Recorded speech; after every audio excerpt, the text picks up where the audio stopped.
On the spoon to get your information. To the spoon to be part of our discussion.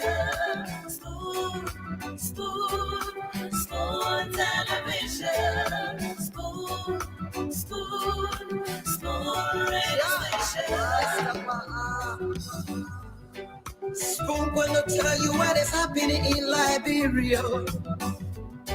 Spoon gonna tell you what is happening in Monrovia.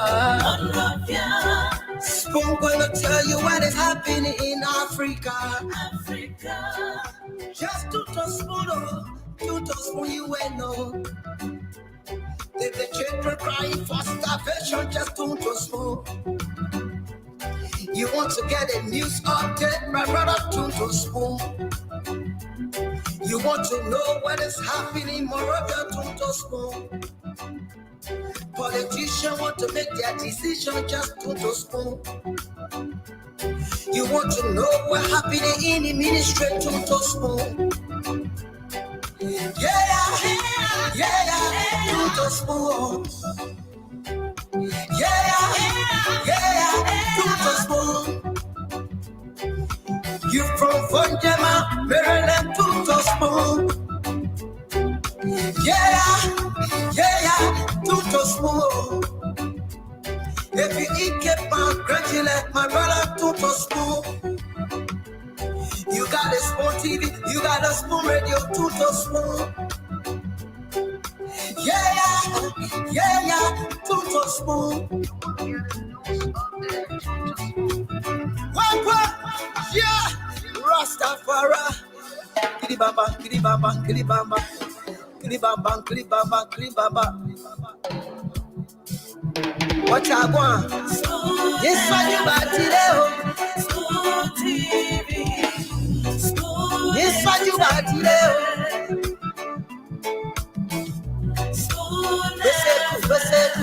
Spoon TV. Spoon Ba-da-ba-de-ba-de-ba. Skiddy-biddy-biddy-da-ba-do. Spoon TV. Spoon Entertainment. Kua.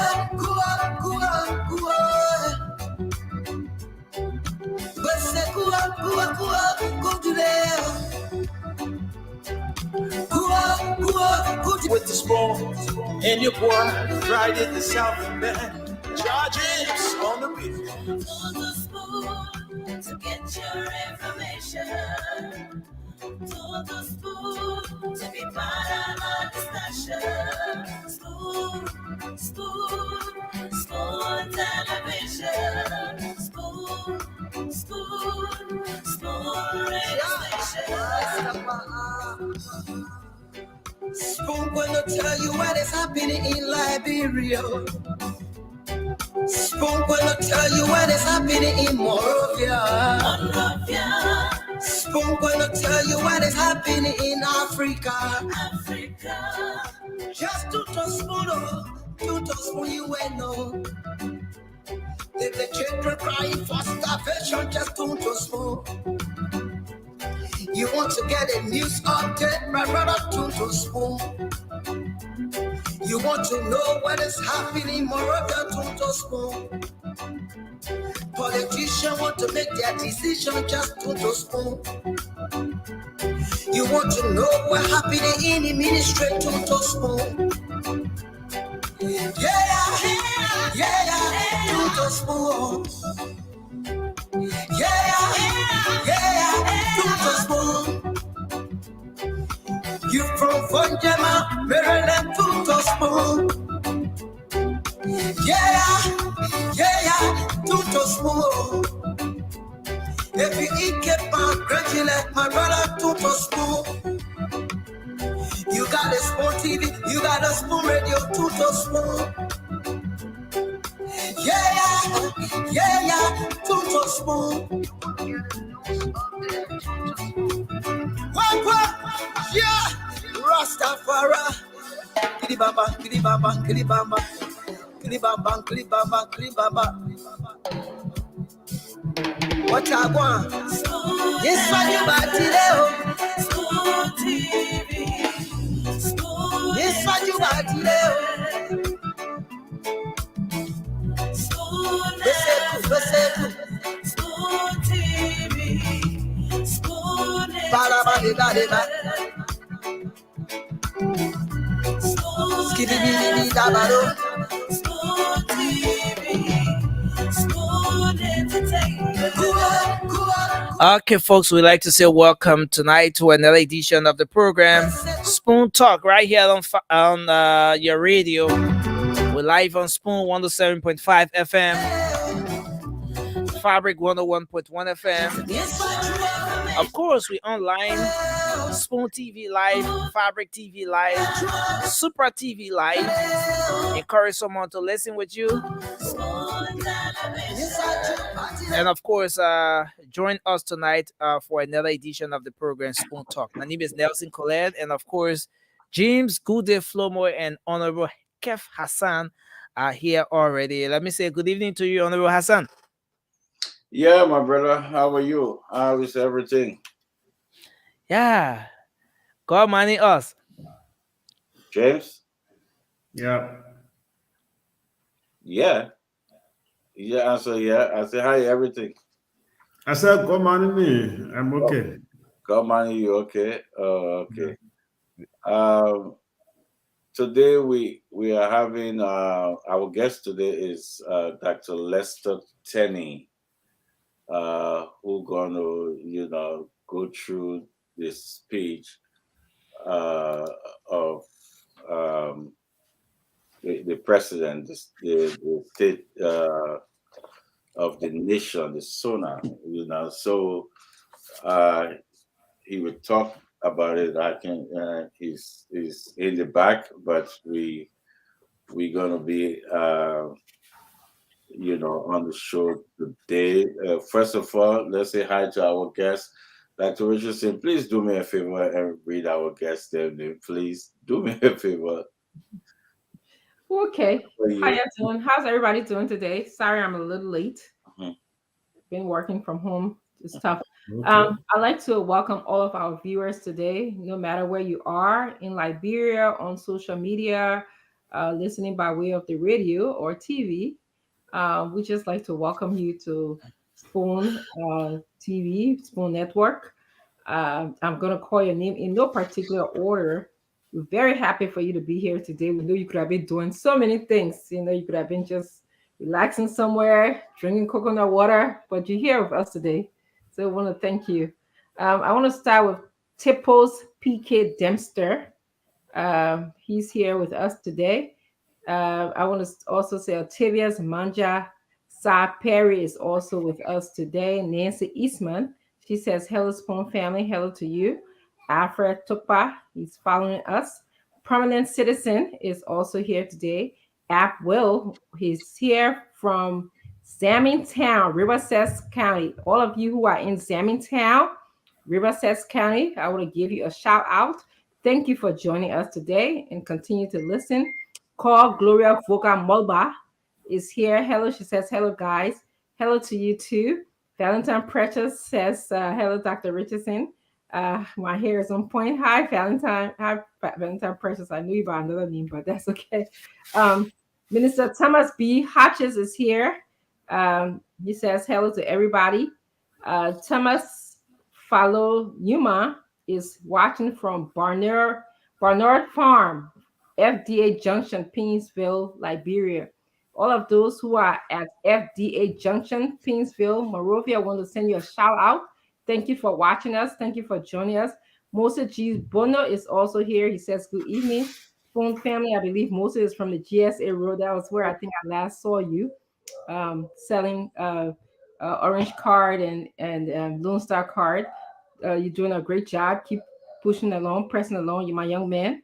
Dempster Gear is watching. Jay Alvin is also watching. Kisi Corner is watching. Lawrence Bisasei is watching. He's monitoring from Pennsylvania. All of those who are in Pennsylvania are watching. Shout out to you. Thanks for joining us today. Jerome D. Cassell is watching from Cinco. He's here joining us. Thank you, Jaron D. Cassett. All of those who are you in Sinker on the corridor, nice part of Liberia, some parts, beachside, landside. We want to welcome all of you. Thank you for joining us. Someone saying our radio is low. Can you guys check that? Sterling O. Yeah, Harris says the radio is low. made some Yep, adjustments. We've made some adjustments on that. thank you. Um, Yeah. Ibrahim Korla is watching from Dubai. Shout out to all of you who are in Dubai. You are here because you are interested in Liberia. It's a great pleasure to have you here, Ibrahim. Tell everybody in Dubai hello. All of you who are in Dubai, come closer to Watch Spoon. Um, Minister Thomas B. Hodges, he's also watching from Rwanda. Rwanda, welcome. Good news from Rwanda. Rwanda has a very low corruption rate. That was in the news. I read that somewhere today. So, welcome all of our Liberians in Rwanda. I hope you're doing well. William Fodekwe is watching from Margibi County, Wiala. I know exactly where that is. Spent a lot of my childhood years there. Welcome, all of those who are in Wiala. Shout out to you, Margibi County, Wiala. Shout out to you. Y'all gotta tell when your market day in Wiala that. Oh, I remember I used to enjoy the market day, going to the market. Wiala market day can be some serious fun, though. Lots of food that is most active thing that can happen there for me anyway as a child. Good evening to you. Boris Leeway is here. He's behind Charles Taylor House in Congo Town. Congo Town, welcome to our program. Darlene Wildwood is here from Massachusetts. Massachusetts is in the house. We want to welcome you here. And Diane Sekwe is from Canada. We got Canada, we got Rwanda, we got Dubai. I mean, every day we get people from different places joining Spoon. That's wonderful. Thank you. Shout out. Thank you for joining us, people of Canada, Liberians that are in Canada. I hope you are doing well. You are coping well. So thank you very much for joining us. Patient Cooker is here. She says, good evening, Spoon family. Lawrence Butler says, where is Ben Sammy? Ben Sammy should be joining us. Maku Yuloma Eku. She says, hey, everyone. Hi to you. Regina Sacker is also here. Sarah Smith is from Rhode Island. A big shout to all of you guys in Rhode Island by way of Sarah Smith. She's here today representing. Papi Xavier Colley Jr. says hello, and I'm going to stop soon so we can get the show going. I just like recognizing you guys. I think you guys are the reason why we're here. You make this show basically, all of your comments. Jay Kadawia Alexander Tota Sr. That's a heck of a long name. My goodness, you got some names, boy. You are watching from the state of Minnesota. You watching us. Jay Kadawia Alexander Tota. I hope I'm saying your name correctly, but thank you for joining us, and all of the people who are in Minnesota want to welcome you. There's a large Liberian population in Minnesota. Thank you for joining us. And I will stop here, share the show, call a friend, and let's listen and talk about Liberia. Kev, I'm circling back to you. Okay, thank you, Dr. Richardson, and thank you. Really appreciate that. Our guest, Dr. Lester Tenney, is in studio, is in the back. Dr. Tenney, we're just going to do some pre-show before we bring you on. But this moment, Nelson, can you update what happened in the country today? What's going on? Give us some update. Yeah. So basically, the president's SONA is something that's taken over all the headlines in the country. Different reactions to the president's State of the Nation address. So that's the biggest news in the country right now. The State of the Nation address. But Senta, the Transparency International came up with a report. The local chapter of Transparency International is the Center for Transparency and Accountability in Liberia. It's called Senta. They came up with the Perception Index report today. Something that they release on an annual basis. Yeah. So Liberia dropped few points. Yeah, Liberia dropped few points on that perception report. But other than that, it's perception report. yeah. Okay. Yes, I read that. Like Liberia dropped 6 points. They Yeah, moved from 32 to 26 in yeah, terms just of few points. Just few points. that was 6 points. That's not 2 points. Few points are like one or two. Five after 5 points, that's a lot. You know, after 5 points, you move the decimal over to the next number, right? Point So five. even half points, she will pounce on it. No, no, no. Trust me. Even when I graded the students get 71.5, I can do something about it. You can 69.5, I can do something about it. But you're talking about 6 points. Yeah, so I mean, basically, these are some of the happenings in the country. But the major news now is the SONA. A lot of people talking about it. Yeah. So some of the opposition, well, it seemed like let me ask, let me go. We're not going to it. We'll talk about it, just an overview about it. Uh, the Dr. Richard said it seemed like the opposition, they have some rebuttal on the SONA, but I think it was three or four political parties. Everybody coming with different thing. We're not going into it, but just give you a idea why the opposition blacks so divided that I think three or four. Everybody just coming with with their own. You know, I listened to parts of the speeches. We saw Mr. Cummins, Alexander Cummins, representing the CPP today. He spoke. Spoon was there. I listened to you guys. I saw Yombly speaking for Liberty Party, her segment of Liberty Party, and I also saw, I believe, Miss Dabla. If I'm saying her name correctly, I forgot her first name, but she spoke for Unity Party. That's Fabla Daba. Fabla Dabla. Okay, Fabla. Yes. So I saw them speak. So they are representing major political parties in the country. They are representing their views. So you were talking. I share a different view, Kev, in terms of you know. I think people use opposition to represent just one group, one word, one people. I think opposition has diversity in the opposition. There are some opposition who I believe working for the interests of Liberia. There are some oppositions who I believe working to get back into power, who were in power before they want to maintain and get back into power. And there are some opposition who just want like to keep the status quo that align with CDC, honestly.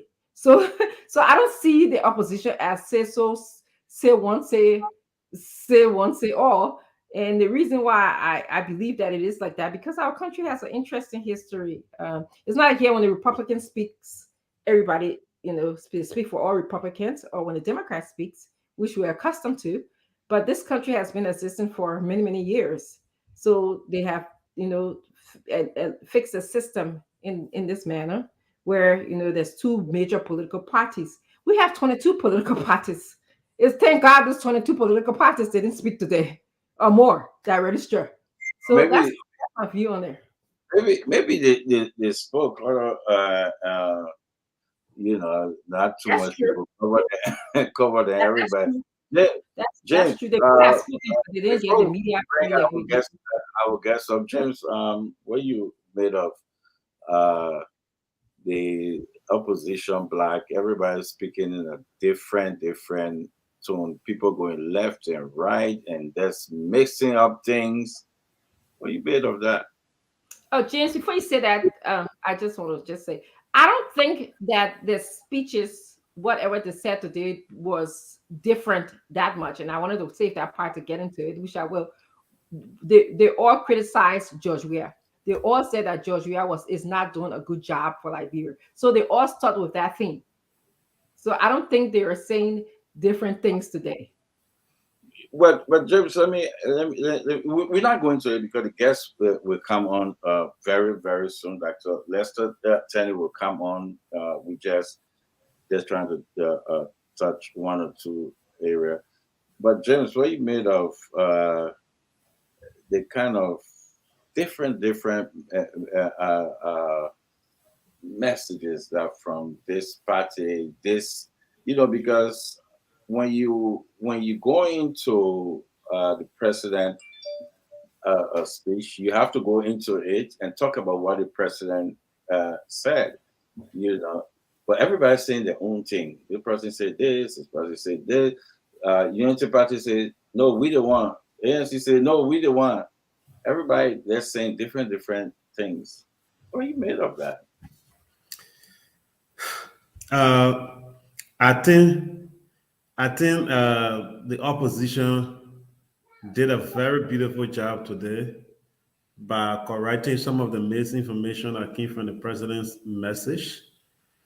Uh, the annual message should be on it should be about annual issues, but we saw the president going back to 2 3 years to bring back things that he did, and I think it was good.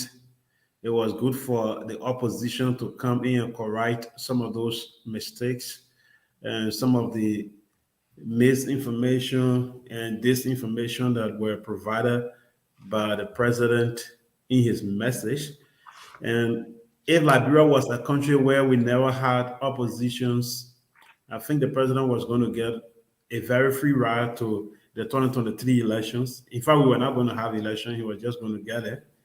And specifically, the Unity Party, the ANC, they did extremely well, along with the Liberty Party, the other part of Liberty Party. And if you took your own time, Kev, to read the president's statement, maybe at the time he was speaking, we all were excited, listening. We did not get some of the key points. But if you take your own time to read some of the points that the president put forth, you will feel sorry about the country and why the president had to talk about them, because some of them did not already exist. Specifically, why will you be a president and talk about you are not aware of about 15,000 people making below the said line? You're saying they should increase their at least pay to the minimum wage. So some would say that is just another campaign talk. And I think we needed the opposition to step in, and they stepped in the way they had to step in. Specifically, Cummings had to step in a way that will push the president back and forth to say, yes, I said something and I think I should observe. Maybe those who were giving the information did not give the president that information. 15,000 of our mothers and fathers were not being paid the right way. And they went for more than 4 years, for about 5 to 6 years, they were getting peanut money. Information ministry, we saw people protesting that they were getting $40. And the president thought that it was not okay, or maybe to come on and run his campaign and say, yeah, I'm going to increase your salary. It was not okay. We will give by your money. I put in 6 million in the budget for it. Yeah, the opposition did well. And another one in the country where I would just touch on it, James. We're not going to. No, another one. I'm not there. Okay, I left there already. Mhm. I left. I'm in different communities. Okay. The Unity Party also talk about this, and it is alarming. I've been getting calls from people in Monrovia specifically, where CDC is on a hunt for supporters ahead of February 4th, on a hunt where they are dishing out rest, motorbikes, and other things. And I know some friends who already benefited from it. Yep. Some of my friends who benefited from the rest. Some of my female friends who benefited from lappers and so forth, and motorbikes. And I think this is not a CDC that we care to call the names. Why can we call somebody name of Kev? So Why? so basically, it just over the top. It just something that you just saying because Which one? What is something? It's something that you just saying, James. You can't call names. We don't know who. Kev. So I live in Matali. I live in Matali, specifically Central No, you Matali, don't, you're not living in Matadi. for 7 years plus. Yeah, but you're not there anymore. And I get a friend in Matali who got motorbike. He currently has it, Well, and he's one of the they selected him as one of the coordinators to to verify organize. that, to Come again? verify to verify that, you're just saying something. Oh, but Yeah, again, you can point out because if I tell you right now, say, hey, James, the opposition just gave you 150,000 US dollar. The way you will you buy that? I can tell you, they gave you, the opposition gave you 150,000 US dollar, James. So anybody can say anything. But let's bring Dr. Lester Tenney on. He been in the back. I am. No, Let's actually, bring I want to come make a back to you. comment. I wanted to make a comment about what you just Yeah, said. yeah, but Before bringing like Dr. Tenney in. okay. Often you have been the one you always have Mhm. kind of reminded me to trust Nelson Collette and James Goodday, especially when they go out there to do those polls. Okay. Mhm. Now today I'm hearing you say that you don't quite trust what James is saying, that he has to bring his people or call the needs of the people. Yeah, well, Dr. Richardson, I always said that you're correct, but James is in Europe now, so what they're Oh, telling him on the ground is Oh, different. That's on the ground. Just on the I ground, was just, I was just but thinking of it's something not on that the you ground. So James, I will come back to you on that, but let's bring the guest on because he's been in the back for long. Is that Okay. okay, James? Is that okay, Yes. James? go ahead. Okay, okay. Dr. Lester Tenney, how are you, sir? Good evening.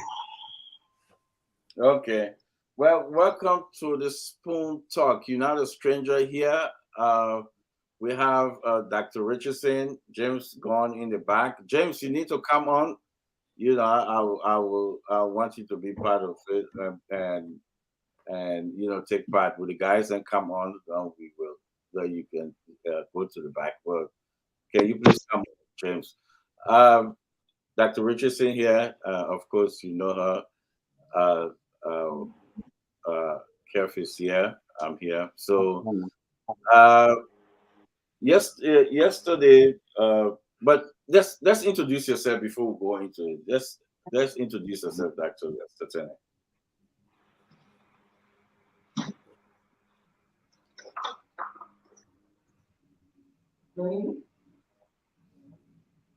You can hear me, Doctor. You can hear me, You, Doctor. you talking to me? Yeah, just introduce yourself. Oh, okay. I'm Professor Lester Tenney. I am the Dean of the A. Romeo Horton College of Business and Public Administration at the state-run, state-owned University of Liberia. I'm also adjunct lecturer at Caleb University in Nigeria. I hold a terminal degree in macroeconomics, a PhD in economics. Uh, and I have been teaching for the last 12, 13 years, basically in 3 different countries, inclusive of Liberia. So I am a nurtured, bred, and accomplished economist. Also a publisher. I have I have several articles published in peer-reviewed journals. Um, I have 2 published books, and all in macroeconomics. So uh, I'm an economist by profession. Okay. Thank you, Dr. Lester Tenney. We had the President State of the Nation yesterday. It went for I think over 3 hours. A lot of stuff the president said. I want you to. I'm sure you listened to it and you probably read some of this thing, if not all. Um, can you talk about the State of the Nation address yesterday? What you made of the State of the nation yesterday. Well, as you are aware, the speech was lengthy. It was lengthy because of the marathon of achievements within the last 6 years, an unprecedented achievement since the founding of this country. For more than 170 years, Liberia was abused economically, socially, and politically by grand theft. Uh, then came a transformer. Joshua is not an ordinary president. Uh, he did not come to dogmatize the presidency or follow the dogma of president. He is a transformer. He came to shift the pendulum from the stagnant stage of decadence to a more progressive state.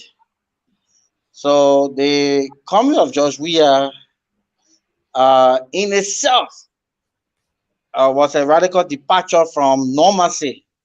Normalcy in the sense that over the years, presidents or presidential aspirant, presidential candidates have always have one thing in their mind to enter the state and loot the state.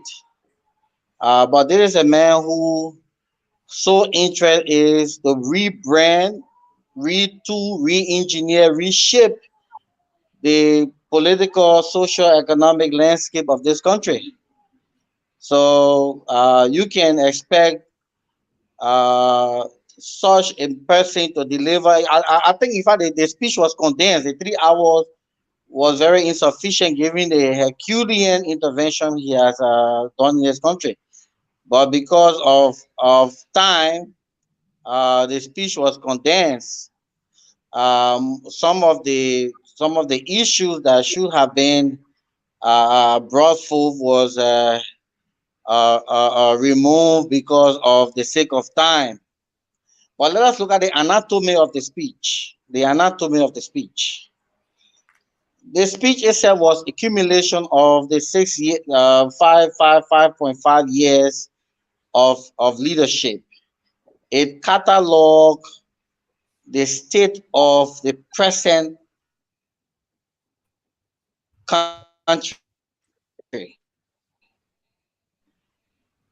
benchmarking. Yeah, First of all, the guest is President breaking. Weah's achievement can. Hello? You Yeah, are you are breaking. repeating. Well, Yeah. maybe. You said Yeah. this. It's a catalog of the president. What? That's where you stopped. Or a catalog of the president 5.5 years in office. Are you there? Yeah, Yes. yeah. Go ahead. Go ahead. Go ahead. Well, in Liberia, internet connectivity is so strong and powerful, thanks to the leadership of George Weah. Also, I Yeah, know you people I are see that you're experiencing breaking some. into. Yeah, I know internet coverage in America is a challenge, unlike Liberia, which has a very good internet coverage. I see you've been very But sarcastic, but that's okay. are you hearing me now? At least are you hearing me now? Yeah, Yes. go ahead. Go ahead. We hear you. And I don't know whether it's a deliberate intention to Yeah, uh, we hear you, but Dr. Tenney. yeah. So the point I'm stressing is that if we look at the anatomy of the speech itself catalog the 5.5 years of achievement under Josh Weah. But those achievements were highlighted, benchmarking it against a previous administration, the most recent previous administration, which was the Unity Party's led regime. So, to summarize some of the key points, what was so cardinal in the president's state of the nation that our people need to be reminded of? One, the reshaping and retooling of the macroeconomy. Over the past, Liberia have been following various form of macroeconomics policies, That's a very good internet system in Liberia that we are seeing right now. In my field, we call that Dr. some Richardson, type of paranoia when you can see that an internet system Dr. is Richardson, not working well, Dr. and then Richardson, you project that it's working well. But Dr. Richardson, yes, that's his Oh, fine. Yeah. good. That's good. I don't know why it abruptly went off. Are you there? Yes, Yes, yes. we are here. I can see how it's working So, very well from your Dr. perspective. Richardson, The let the internet guest continue now. connectivity is Dr. working Richardson, very well. Dr. Richardson, let the guest continue, please. over the years, Liberia has experimented with various form of macroeconomic principles. The most recent was the regime of Ellen Johnson Sirleaf that put her attention to what we call supply side economics. Basically, supply side economics is an economic principle that tend to incentivize investors as a way of luring them into your investment space. But one of the hiccups of supply side economics is that it is not rational to apply that in a developing country. And the reason for that is that of the Herculean nature of your infrastructure deficit. You need all of the resources one can accrue from investment. So some of the errors of early were observed by George Weah, and when he said a radical departure of macroeconomic fundamentalism, he was basically telling you that most of the principles of macroeconomics will not be followed. It will be a radical departure of conventional macroeconomics thinking. In fact, scholars need to come to Liberia and learn on the progress of our macroeconomics. And I'll give you an example. One of them is the wage adjustment, what you refer to harmonization. In conventional macroeconomics, salaries and wages are sticky downwards. They are rigid downward, meaning that they are inflexible downwards. But in Liberia, Minister Tour and his economic management team shifted the pendulum and departed from macroeconomics thinking and successfully adjusted wages to an extent that labor force embrace the entire idea where over 15,000 people in the lower bracket of the wage envelope were elevated all of their drought in salaries. And of course, the disparity that existed in the past where few government officials were earning 20, 25,000 dollars, it no longer appear in this regime of wage and salary based on performance and based on portfolios. So we were successful in ensuring that we departed from conventional thinking of ensuring that the wage inflexibility would not be a thing of this government. The next thing is that local infrastructure intervention. During the Madam Salif administration, 800, the 12 years, only 875 kilometers of roads were paved. In total, 12 years. Under George Weah, you have 233 completed paved roads, 642 near completed paved road, 100, those are in kilometers, 133 rigid paved community roads. Rigid paved means concrete paved community roads.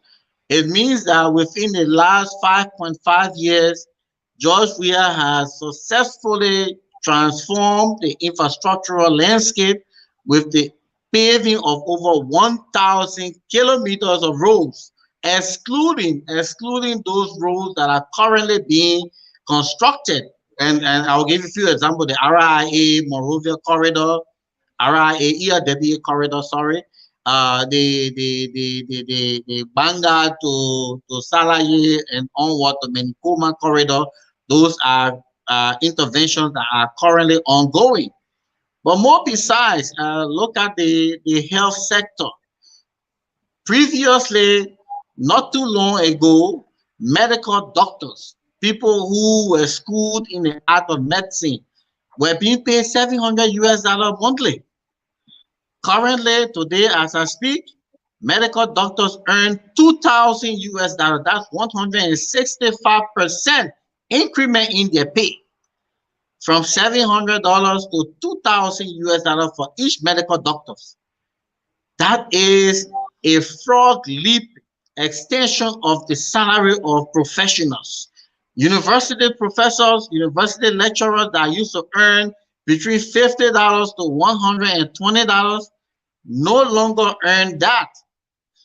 I can tell you that from public university where I sit, the minimum salary of an instructor with a master's degree is not less than $1,500 plus a significant portion denominated in Liberian dollar currency.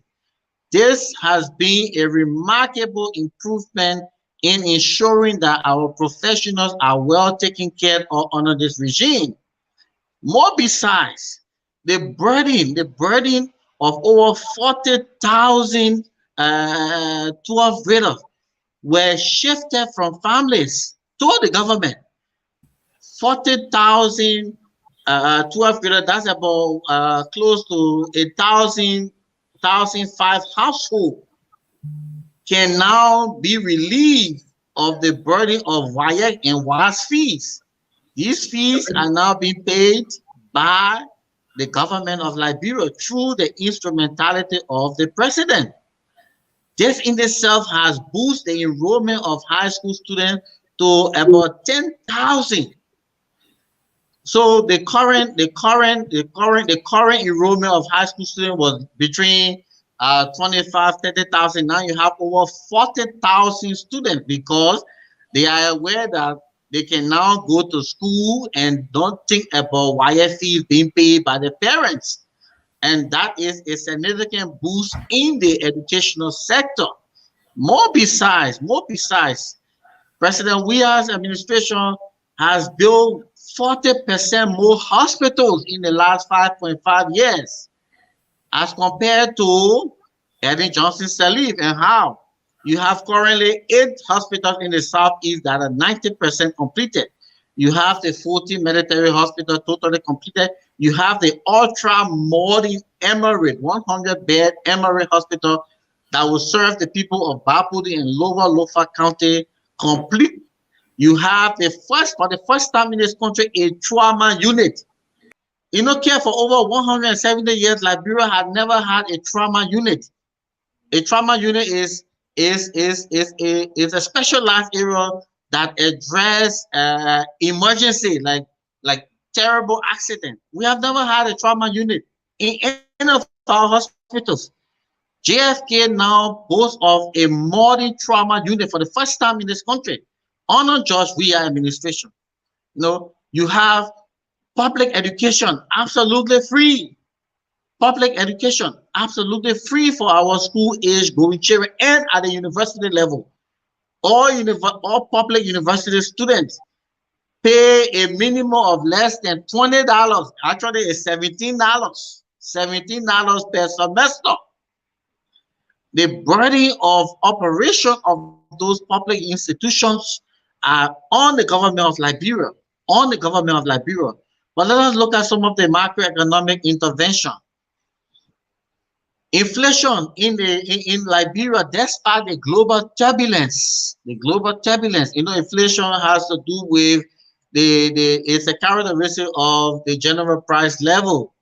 Liberia has the lowest inflation rate in the sub-region and one of the lowest inflation rate in the world. Our inflation rate currently stands at below 7%, 6.9%. Ghana, with all of the vast petroleum export, has an inflation rate of 54%.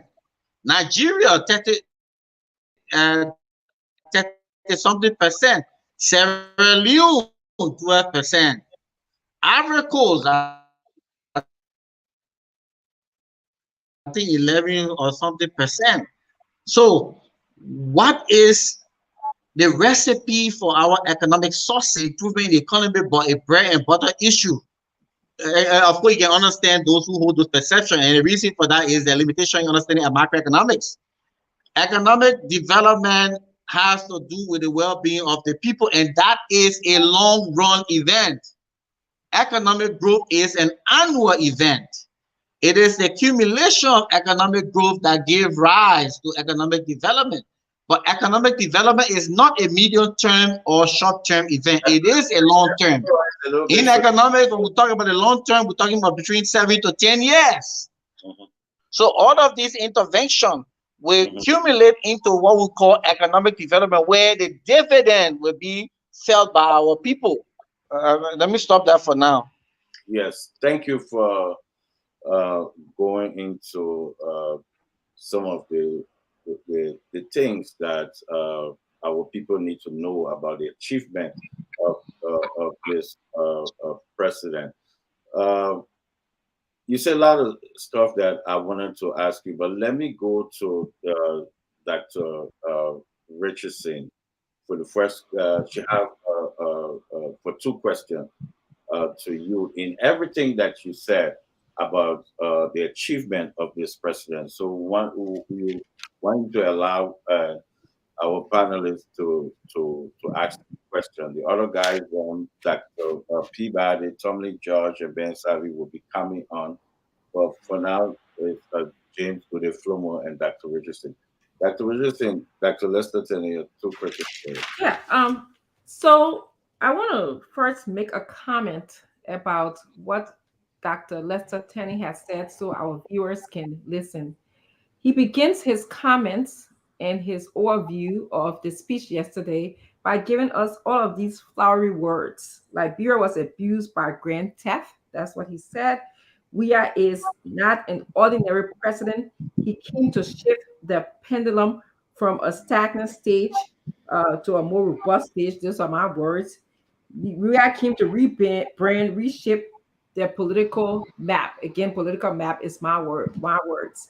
I don't understand how someone that like Dr. Tenney, who claims to have all this credential, can come and give these words to us Liberians, and then don't have any significant statistical backing or evidence to support what he says. He tells us, for example, that we are contributors, and maybe he can explain to the infrastructure development of our country. But he did not tell us how these contracts were made for the roads to be developed. Was the Somalia Drive Road? We understand that that contract was done during Ellen's period. The road that you talk about going from Monrovia, because I was in Monrovia and remember very well that the road, the Kirisburg, straight on to Kakata to Ganta was not paved, nor was it in good standing in the Kirisburg area. It was during Ellen's instrumentality that she made the contract to have those roads done. But yet instead you come here and tell us Weah has done significant contribution to the infrastructure. What makes you say that? And when I look at the roads that you talk about that was built, I talked to people in Monrovia. There was no significant engineering that was done to those roads to make them long lasting in terms of our weather condition, our flood condition in the country. It was only to entice the people. This is how this government, your government that you support, have enticed the Liberian people in terms of showing them this is development. When the rain comes, there's flooding done. The roads buckle up when the rain comes and when we have significant heating. So how can you now come here today? This is my first question, to tell us that all of this was we are changing the structural development of our country. When you know that what are your evidence that you have engineering evidence, backup support to tell us that? That's my first question. What numbers do you have? Put them on. That's Jim. Put them on to say that these contracts were made by we as government.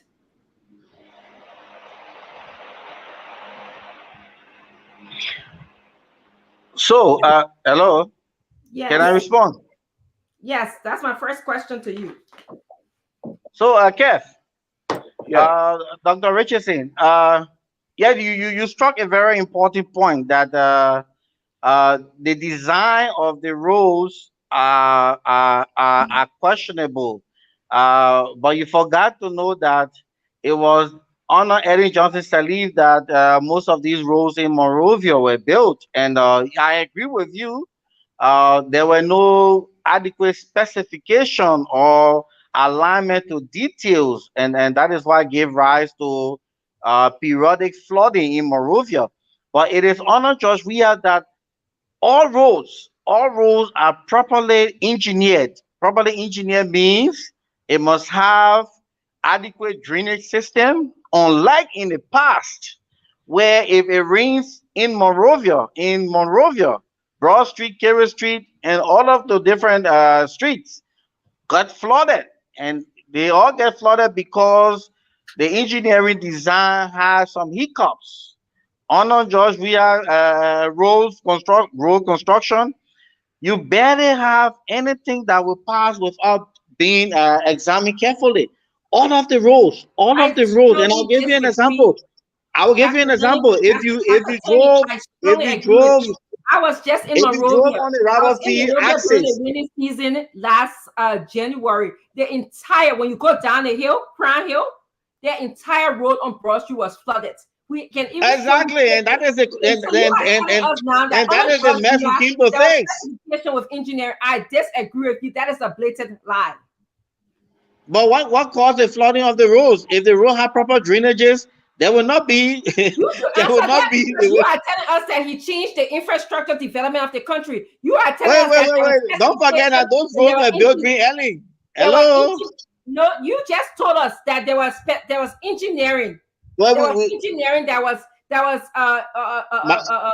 that was Dr. used. Richardson, Dr. Richardson, Dr. Richardson. I started off by saying that in order to understand George Weah achievement, one has to have a reference point. We have to benchmark. It means that we use a previous administration, and the most recent administration was Eddie Johnson Sirleaf. And I told you that 875 kilometers of roads were built. Yes. That included the Monrovia City streets that you're referring to that periodically and perennially get flooded. Why are they flooded? It's because of lack of details to engineering. We are saying that under this administration, and I will give you a typical example. If you drove from ELWA to red light access, you will see a fully engineered road with all of That's the not true. I specification. was just there, Dr. Tenney. I was just in Monrovia. I came Yeah, back Dr. to Richardson, work. can you finish? Dr. Red Richardson, light has no traffic lights. Dr. Richardson, Dr. Okay, Richardson, when you take can the you, road and then you Dr. mention Richardson, But RIA. RIA can is you a finish? death trap. so Your government, the engineering that your government is using is to all the roads is Dr. Richardson, to ruin the roads. It's Dr. not even Richardson. repairing one side. Okay, but I'm not gonna sit on this show. I'm sorry. I will Okay, be but let him finish.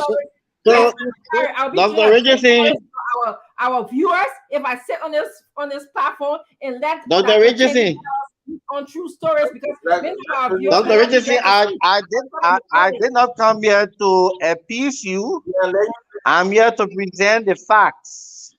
You're not presenting I'm facts. here to Let's say present the facts. And the presenting lies. facts You are as presenting lies. witnessed by the Liberian people. The facts as witnessed by the You Liberian open the people. line, they tell the people from Red Light and Dr. ELW will call so they Now they can tell us that if I'm what you are telling you, saying are the fact. If the roads in the street in if the you look at neighborhood are let us okay, look at the RIA corridor. Let us look at the RIA corridor that is currently being $116 constructed. million was Hello? spent on RIA Hello? corridor. Let's do this. Let him finish. Is it a dialogue? Or you want to hear the Yes, facts? let him finish, Dr. That's Richardson. not the facts. He's not telling us the But facts. Dr. So Richardson, Dr. Richardson, you will come back. You have time. Dr. You have time, Dr. Richardson. Are you prepared to listen now, madam? Yeah, I'm giving you an example of a fully engineered road, and I'm giving you an example, the Rubberfield ELWA corridor. If you are an engineer, you will see that the construction of that road adhere to contemporary engineering details. You have all of the drainages being aligned. The road is fully engineered in terms of the base course, the all of the different details that characterize a fully engineered road are being adhered to on that corridor. And I gave you another example. From ERW to red light, the road is about 80-85% completed. It's a double lane road, and all of the specifications that characterize an engineering road are being ensured on that road construction. These are just but two examples. Look at the Banga to Salaye 40-kilometer constructed, 40-kilometer completed road. All of the detailed engineering specifications are done. There is no road being built on a George Weah without the presence of drainages. All of the roads that were built by Eddie, 95% of them do not have drainage, and that is why flooding occurs when you have small rain.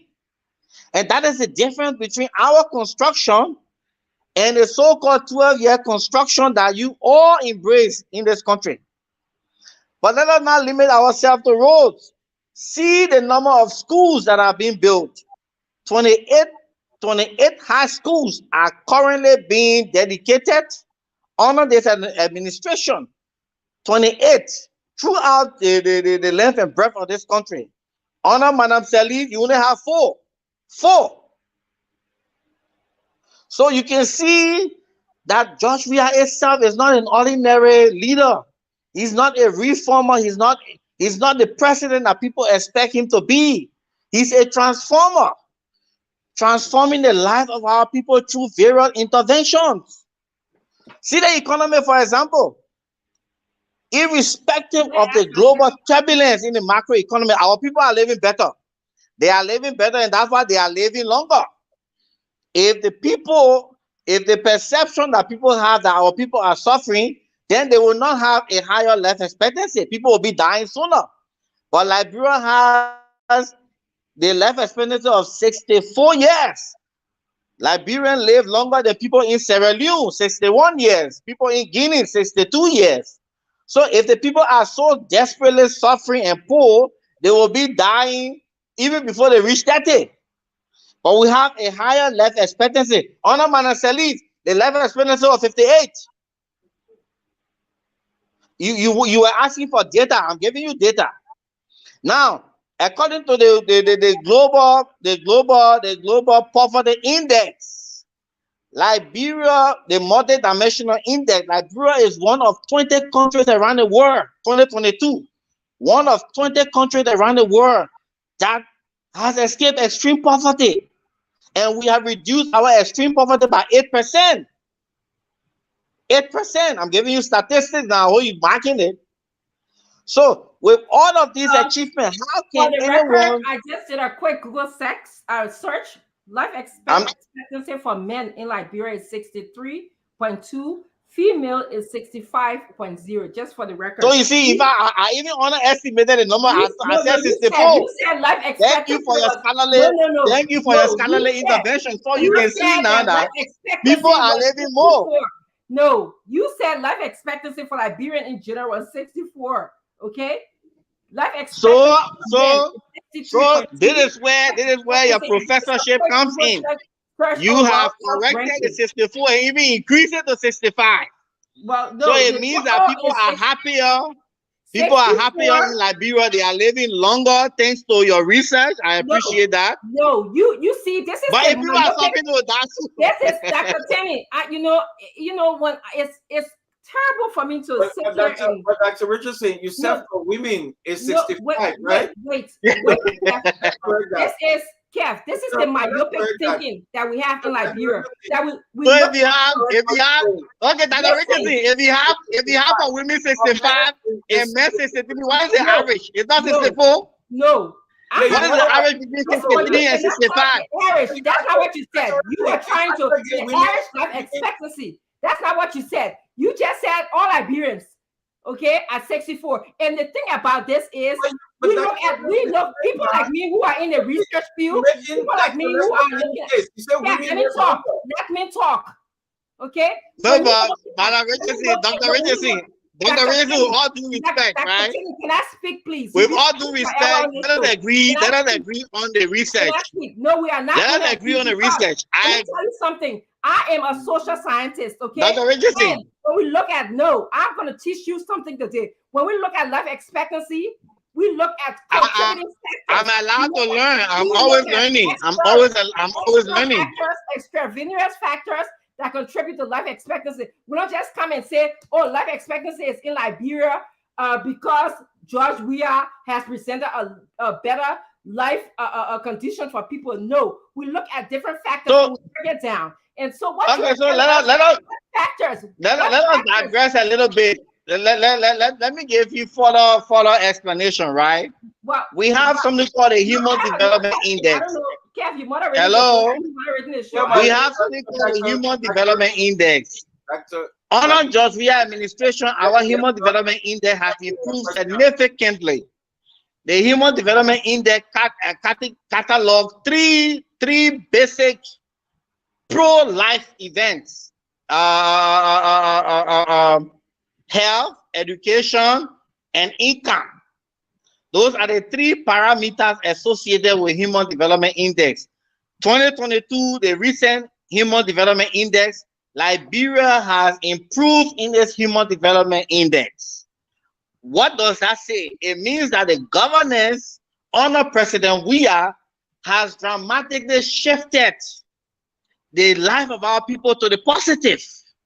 People are living longer, and you will have to agree with me. People are living longer because there's the stresses associated with living. Income has improved. We have better health delivery system as compared to any administration in this country. I am not suggesting that we have a perfect system.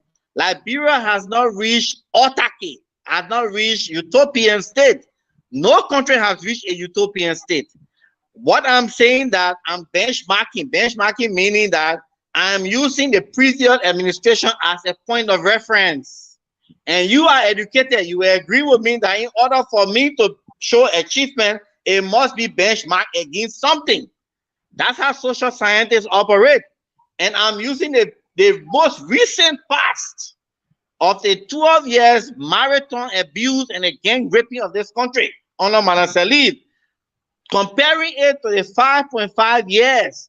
And you can see the difference. Everything has improved. You just said that you grew up in Wiala.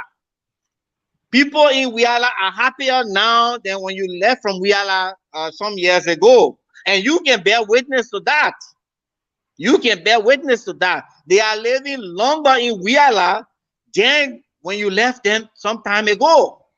So all of these speak to one cardinal thing, that Liberia is on a trajectory of progress, and we can no longer go back to the days of abuse where our country was pillaged.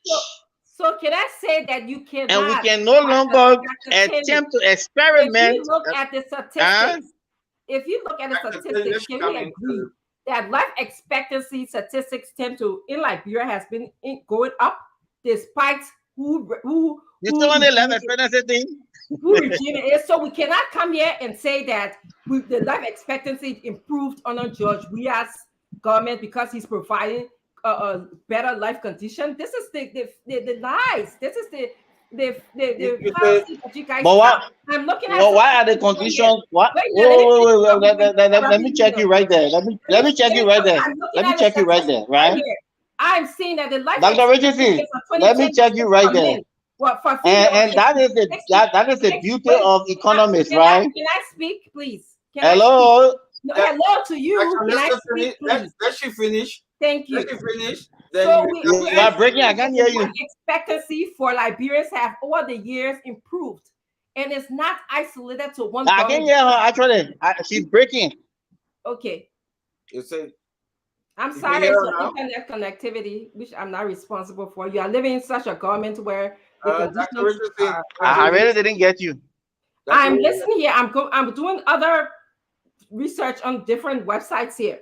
Okay. I understand that internet connectivity in America is a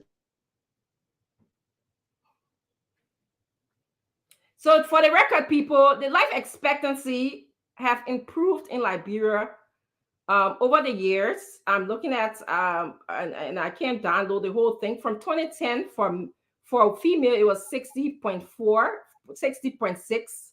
For men it was 58.19. In 2011 it was 60.8 and 58.3, a slight increase from 58.1 for men to 58.3. 2012 for women it went from 2011 60.8 to 2012 61.1, and for men it went from 58.6. My point of telling you this, 2016 what? Read 2016 for women it was 61.5. Uh-huh. For men it was 59.26. So let me ask you this now. So let's say from the government taking over, right, Dr. Richardson, with everything that's the opposition saying the country going down and everything and this, but by what you're reading now, under this government, women is 65, right? Under the government. Yeah, we don't look at, when you look at life expectancy. Next, James. Look at holistically, you look at holistically, you look at it. genealogy has a lot. Let's say this. Genetics has a lot to do with life expectancy. The issue here that the doctor presented misinformation to the public. No. You say any life expectancy at 58, it was wrong. James, it was wrong on his part. Dr. Richardson just read up to 2017. I have from 1950. I'm coming. Thank you. I don't have time to go through all of the research that I'm going through different. I'm researching and speaking. You guys wait. James just went through the whole thing. Let me just tell you. I have from 1950 to 2023. Yes. Thank you, James Gute. Let me also say this. When you look as a good social scientist, don't just look at one factor, which is government condition. So, and draw analysis, you draw a correlation. You don't draw a cause and effect. But to say, oh, this government's condition. Let me finish talking now, Kev. I'm teaching you something, Kev. You don't draw, you can say a correlation between life expectancy and government condition. You don't say because George we are created a better living condition, so that's why the life expectancy improved. You can look life expectancy. You got genetic factor, you got food factor, you got the area in which people live factor, you got criminality factor. All of these things we look at in totality when we are measuring life expectancy. I just wanted to say that.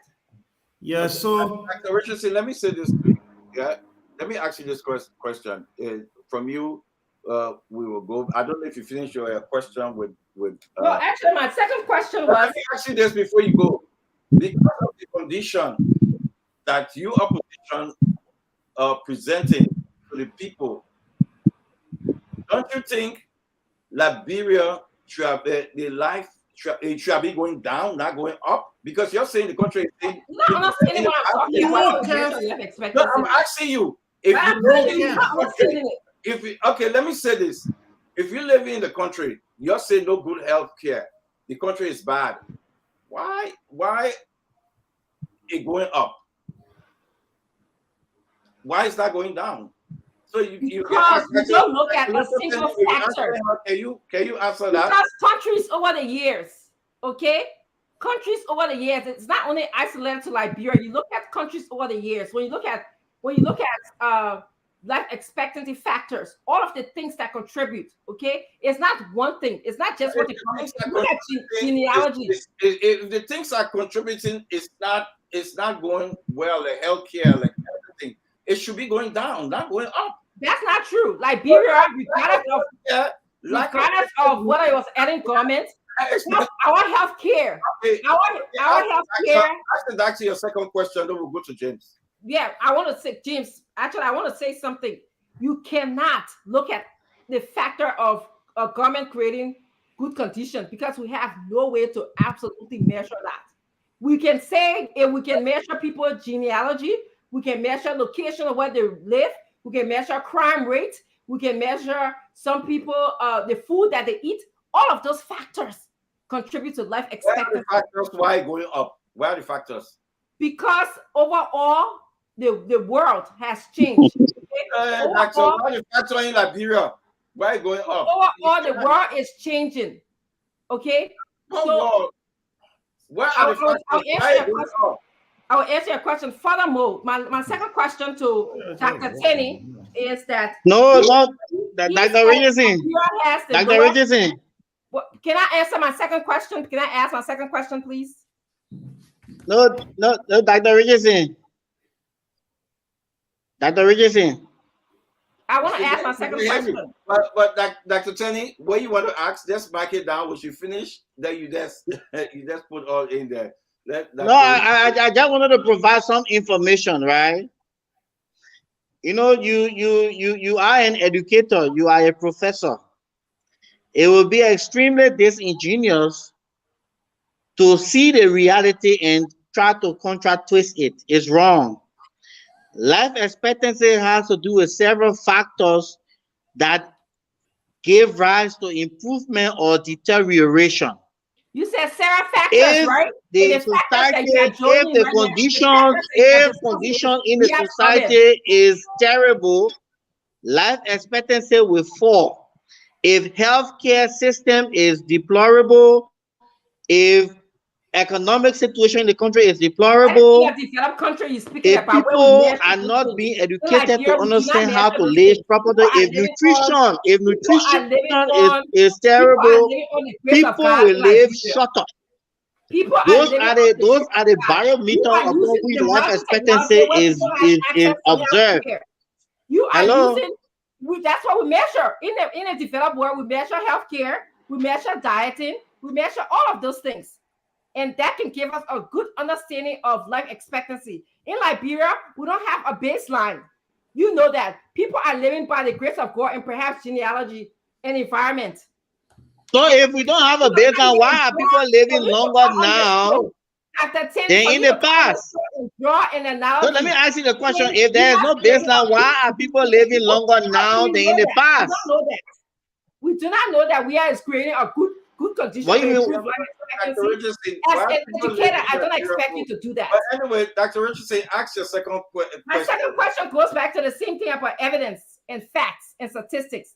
As an economist, this man came on this show and told us that Liberia has the lowest inflation in the region. Okay, how do he measure inflation in Liberia? When I went to several areas in Liberia, I went to Douala Market, I went to the market in ELW Road, I went to a market in Singa to buy. I was asking people how much is the price of pepper, bitter ball, and palm oil. Okay, to some extent, I got variations of prices. How does Liberia digitize, measure inflation rate in Liberia when there's no system in a way? Okay, let's ask the question now because welcome, Ben. You know, ask a question and try to present an answer in itself is disingenuous. Yeah, so inflation is measured through the consumer price index. Yeah, inflation is measured through the consumer price index. Yeah, and for the first time in this country, Madam Dr. Richardson. Hello? Yeah, go ahead, Dr. Tenney. For the first time in this country, you have price stability for over 5 years. Inflation measures the general price level and not a particular price level. So it doesn't mean that tomorrow when the price of rice increase or the price of gasoline increase, it means that inflation in the country. Inflation has to do with the general price level, and it is denominated through it is measured through the consumer price index. So the variation you are referring to is on a macro level, the MR level, where you will have fluctuation in prices specifically because of swings in the business cycle. I don't want to really lecture macroeconomics here, but you are compelling me now to open a small class. Over the last 5 years, you have had price stability in this country that continue to be altered despite the global turbulence. Ukraine was the largest producer of maize throughout the world. Today, because of the war, Ukraine can no longer supply maize in adequate portion. People are now substituting their consumption for maize to rice, a staple food in Liberia.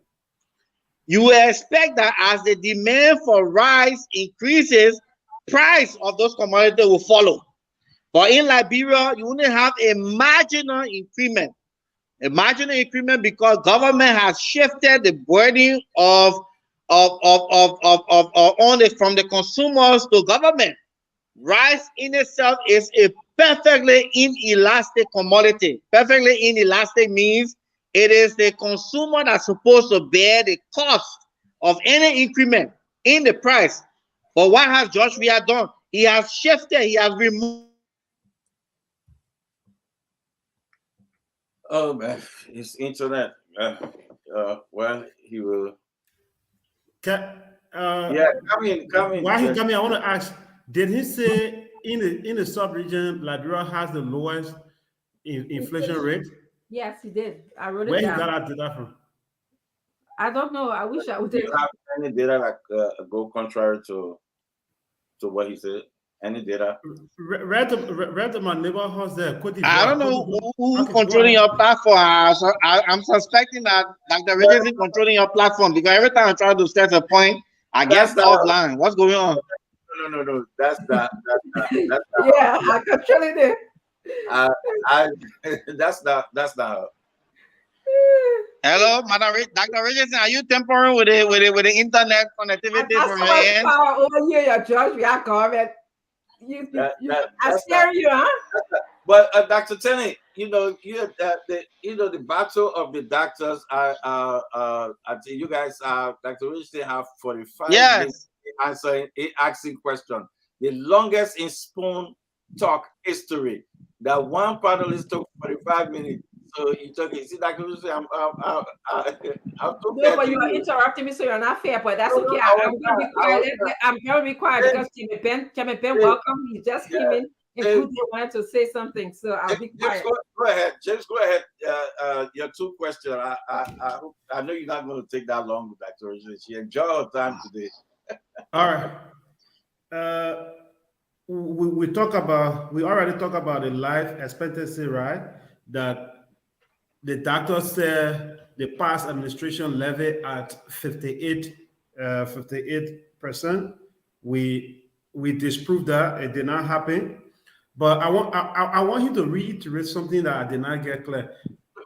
Did you say?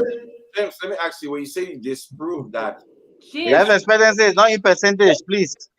Life expectancy is not denominated in percentage. Sorry, not percentage. You said it was at 58. Sorry,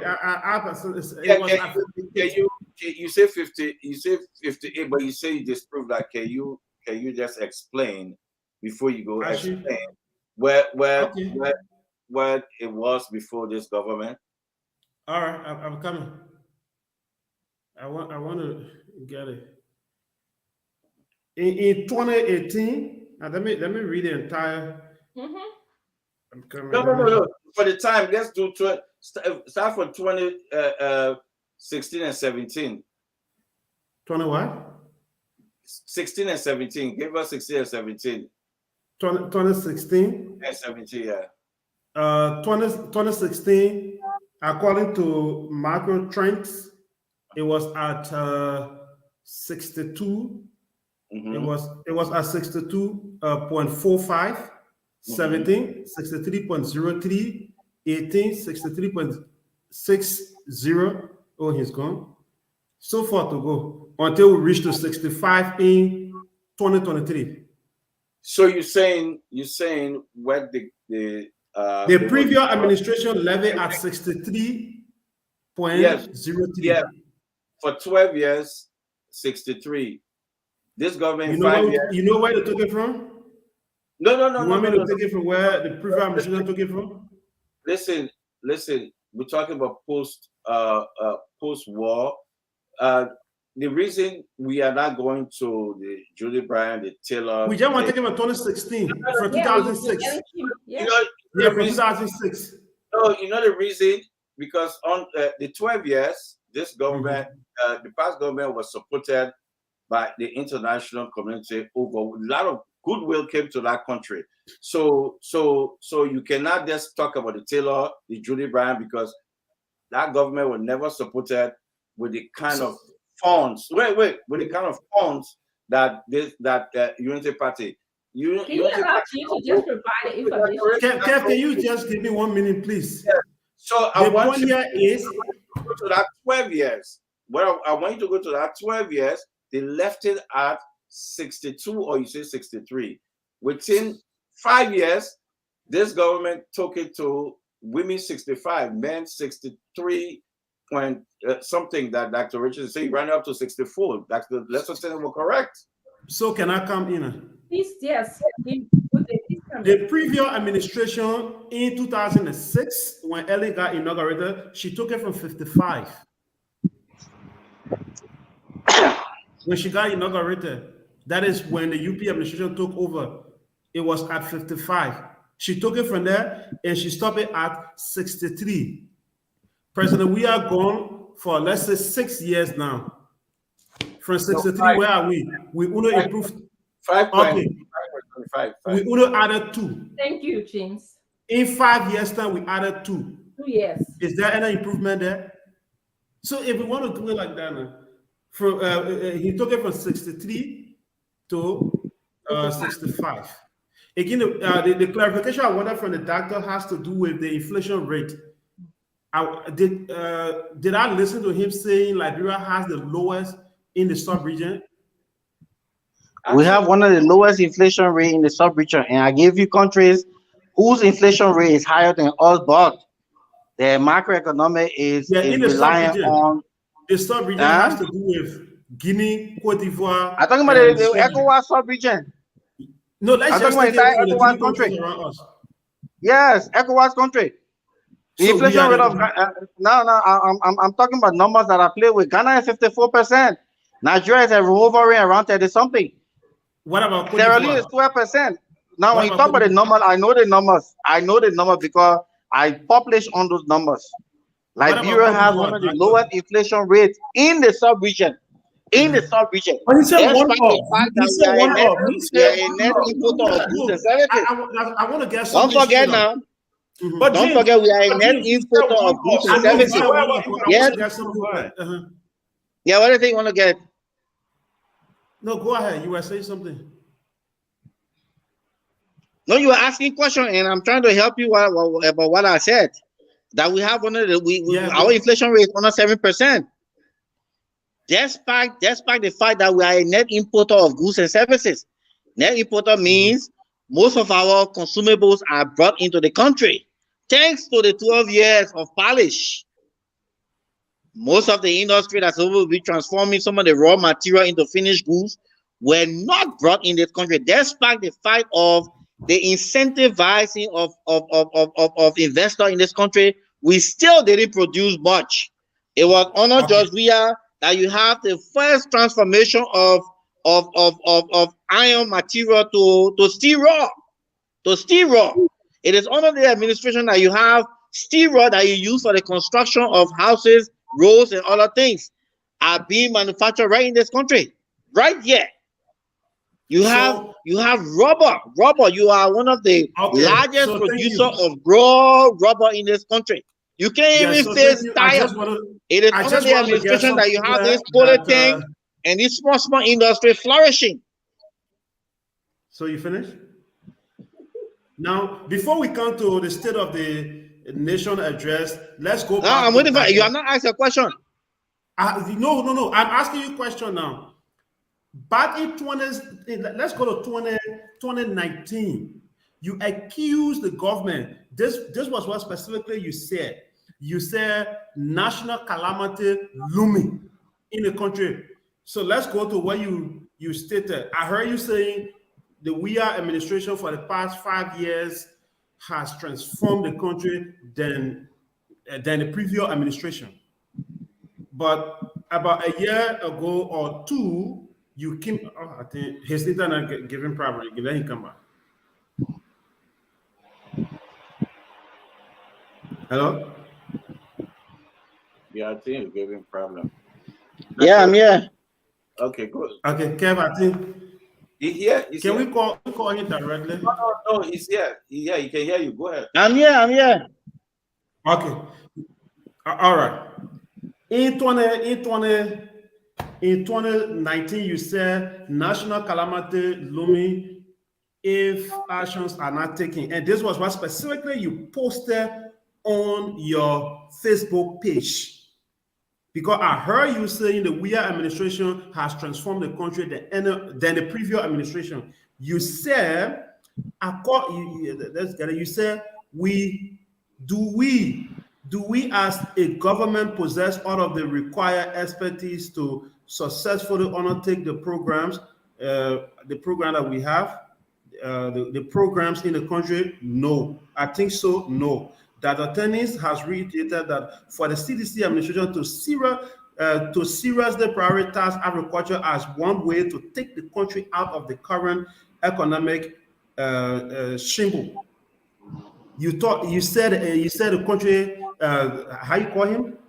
The minister of finance and his team has done tremendous well in making sure that the country economy is well. But a few years ago, you said they were doing a terrible work. You said the economy was not okay, and we have to put in steps to make sure that the country get on the right path. What you read? Hello. Wait. Get something clear. You read something on agriculture. How can you now transform it to the economy? Read that thing so everybody can hear you. The economic part. I get it. That's the economic part I was just talking about. I did not read it. I just talked about it. Or you did not say it. So read what you are using what I said in the past to ask a question. Read it properly. I should not use it. Read it properly so that people can hear it. We can hear it. No, I say you are using what I said in the past to ask questions. So read it properly. I heard it. The audience here. Do we as a country, do we as a government have all of the technical know-how? I said no. And I was basically referring to the agricultural sector. Read that thing good. I'm the author of that post. Don't change the post to suit your convenience. James, someone just said in the region, has 4%. It's also lower than Liberia. Liberia, you said, has 7%. So just for you said what? Dr. Richardson, let James. Okay, James. Ben, can you go, because James is frozen right now. I mean, you getting me? I'm clear. Okay. Go ahead. You frozen. Yeah, am I okay? No, you're not. Your picture is frozen. That's all. Go out and come back in, James. Well, listen, I just wanted to, I'm joining a little late. I'm a little off with my sleep pattern. I came yesterday. But just to come and show my face, to say that you guys are doing. Dr. Tenney, it's good to see you. We didn't get a chance to meet when I was in. Am I okay now? Yeah, you're okay. You're okay. It's good to see you, Dr. Tenney. Okay. And just to come and show my face and to say hello. We're looking forward to a more robust, more engaging set of conversations moving forward. The election is getting closer. And it's gonna be amazing. It's gonna be exciting. We're looking forward to having these frank and substantive discussions when it comes to the politics. You're staying more political and analyzing and deconstructing some of the political landmines that we're going to be discussing in our country. I'm looking forward to it. It's going to be an exciting time. It's going to be an exciting time. So yeah. But you guys can go. Go ahead. I should go ahead. Go ahead. All right. On your Facebook page regarding the economics, the economic system of our country, this is what you said. And let me read what the newspaper reporter, the Independent broke. In an article published on his Facebook page, that's Dr. Lester Tenney. Over the weekend, Dr. Tenney, who is Vice President for Technical Service at the National Oil Company, NOCA, said the Liberian economy is highly vulnerable to various forms of shocks, saying that inflation is out of control. High interest rates, which are discouraging potential investors. Let's stop right there. Previously on the show here, you said the WIA's administration is doing well. The economy is doing well. For the past 5 years since they came to power, they have done well than the previous administration. You said Minister Tua and his team has done great job. But just a couple of years ago, 1 or 2 years ago, you said it was terrible and it was out of control.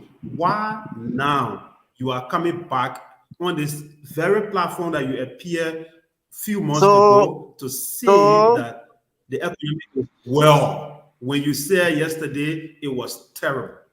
What was the major global event 2019? Wasn't that COVID? That COVID 2019, 2020?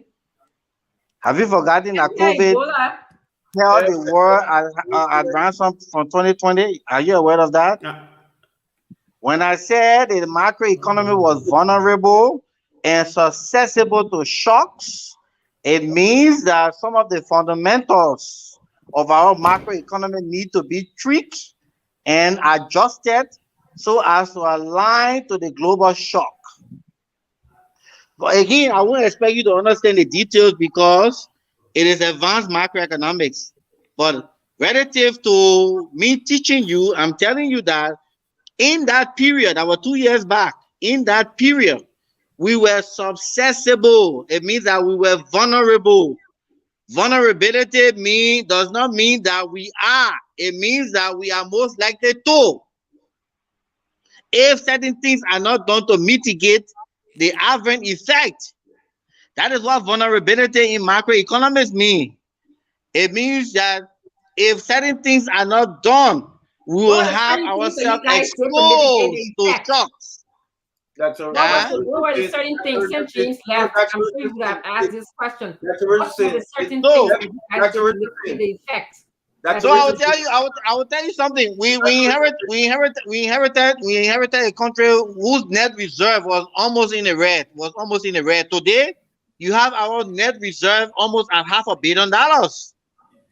In December 2017, $475 million was repatriated from the Central Bank of Liberia, according to the Central Bank data. 1 month before the inauguration of the new government in 2018.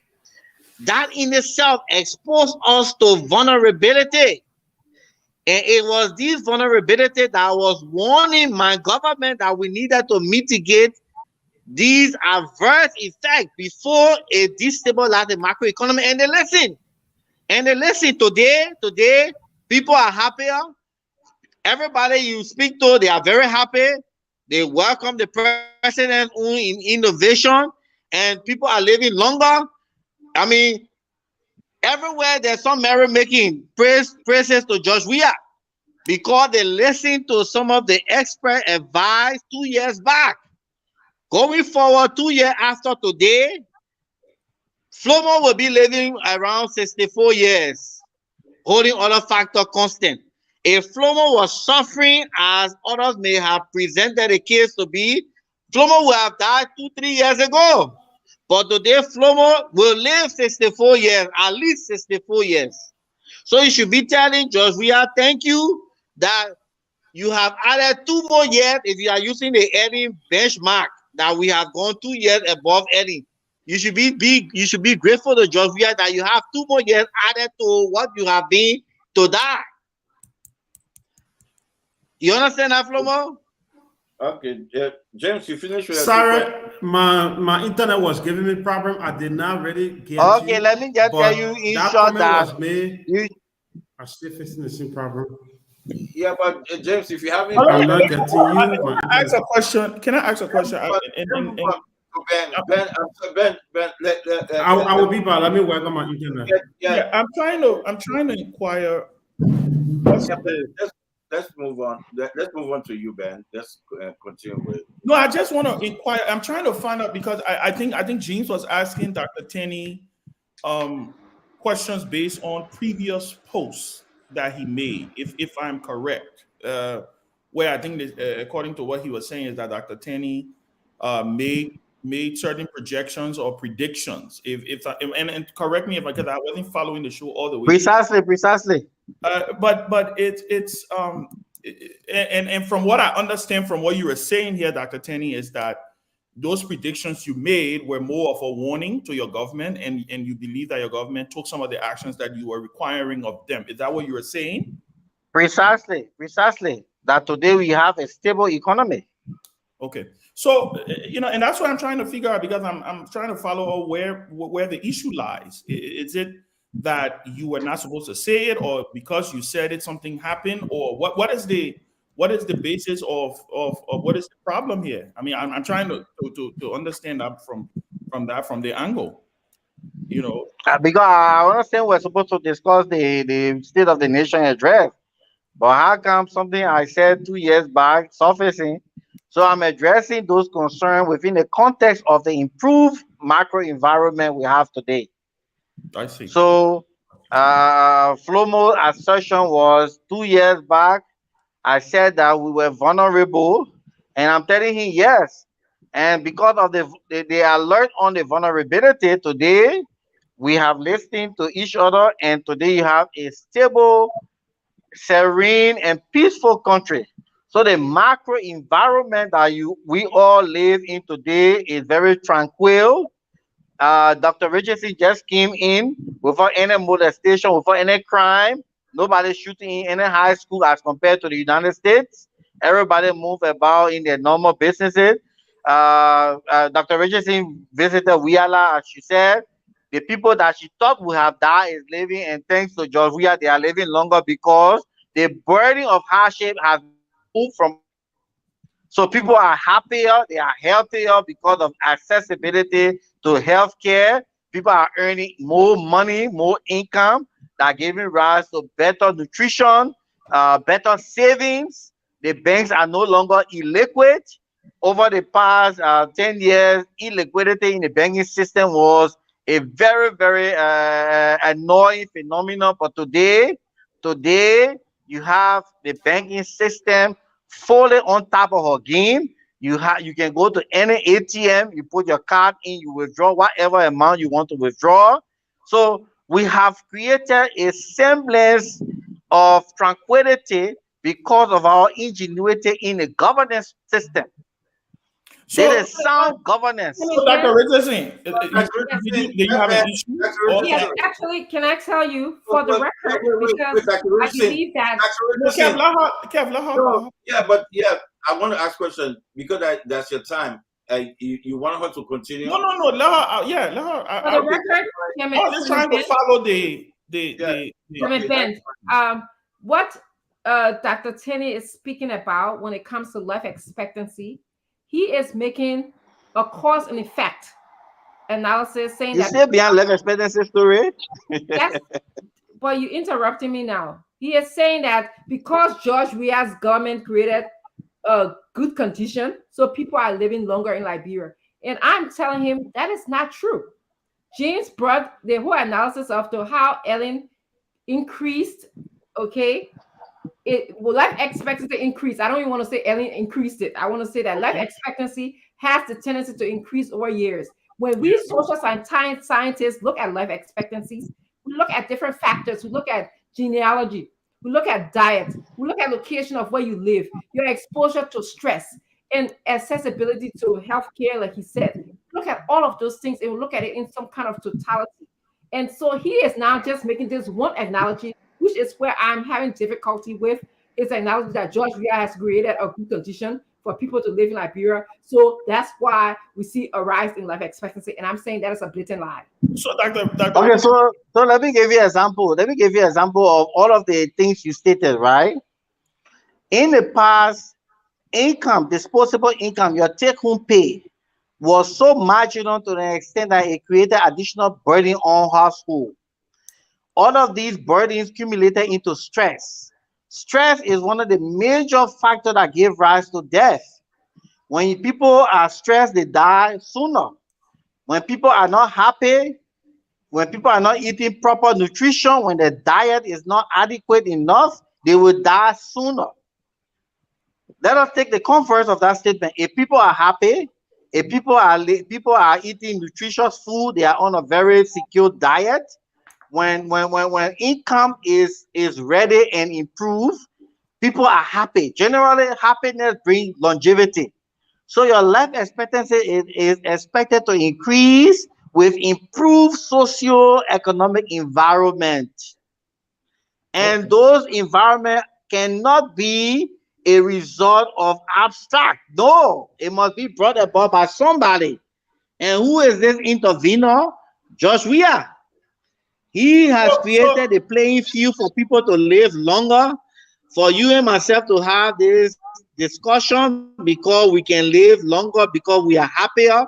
But if I was angry, there will be pandemonium. People will be shouting at each other.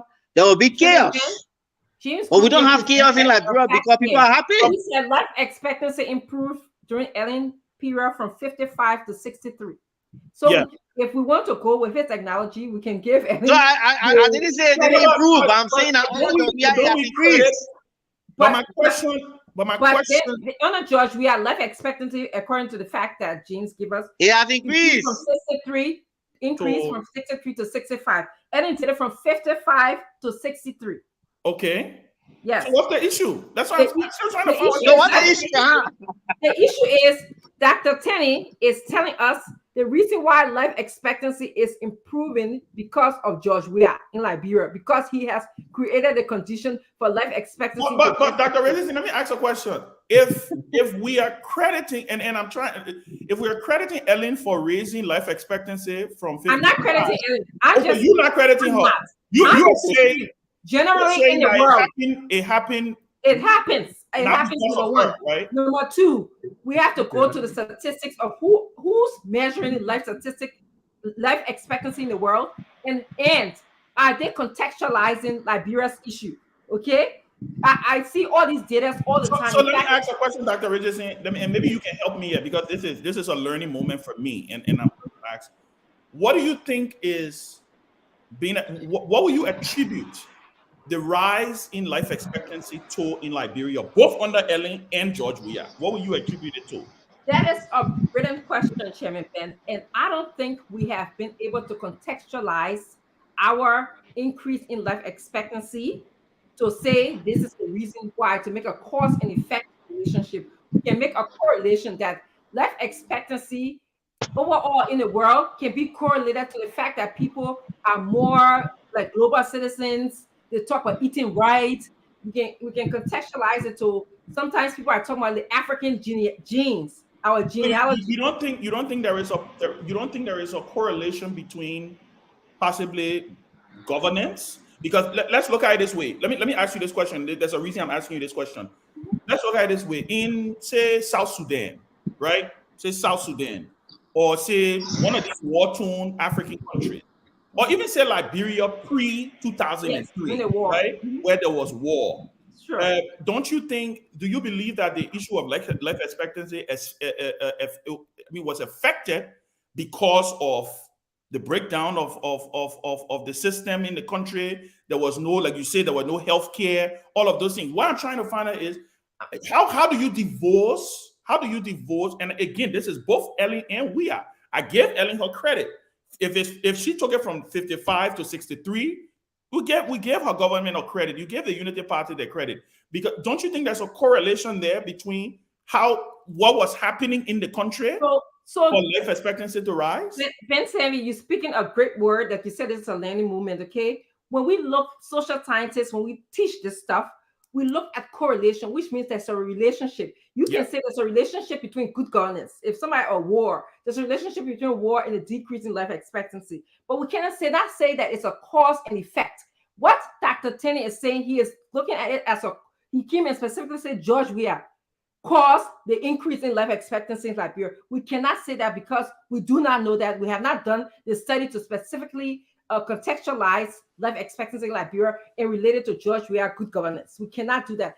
Maybe there's a relation, there's a correlation, there's a relationship. Whether it's going up or down at this moment, it seems to be going up. But generally, for all governments, it seems to be going up. So we need to look at what is it within our country that increases life expectancy for all governments. So fine, given, guys, sorry, and then this is my last question to Dr. Richardson. Like I said, it's a learning. I'm sorry, Dr. Tenney dropped off.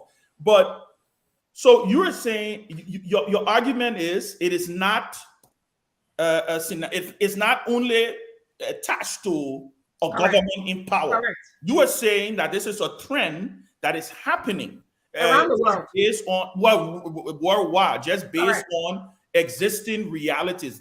Is that the point you were making? If that is the point you were making, then what happens? First of all, every government, right? And let me just lay the foundation.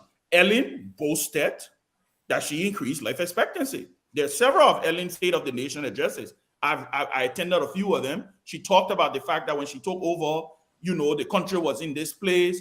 How many people were in school, how many kids got into school, and how people, So I think that comes with the territory. I will agree with you on one point, that it is not only tied to just government as government. There's several factors that can increase the life expectancy of a human being. Correct. But I also don't believe that you can divorce government from it, because government's role is to provide the environment for these things to happen. So when you have a situation where, there are hospitals, there are drugs in hospitals, there are food on the shelves in supermarkets.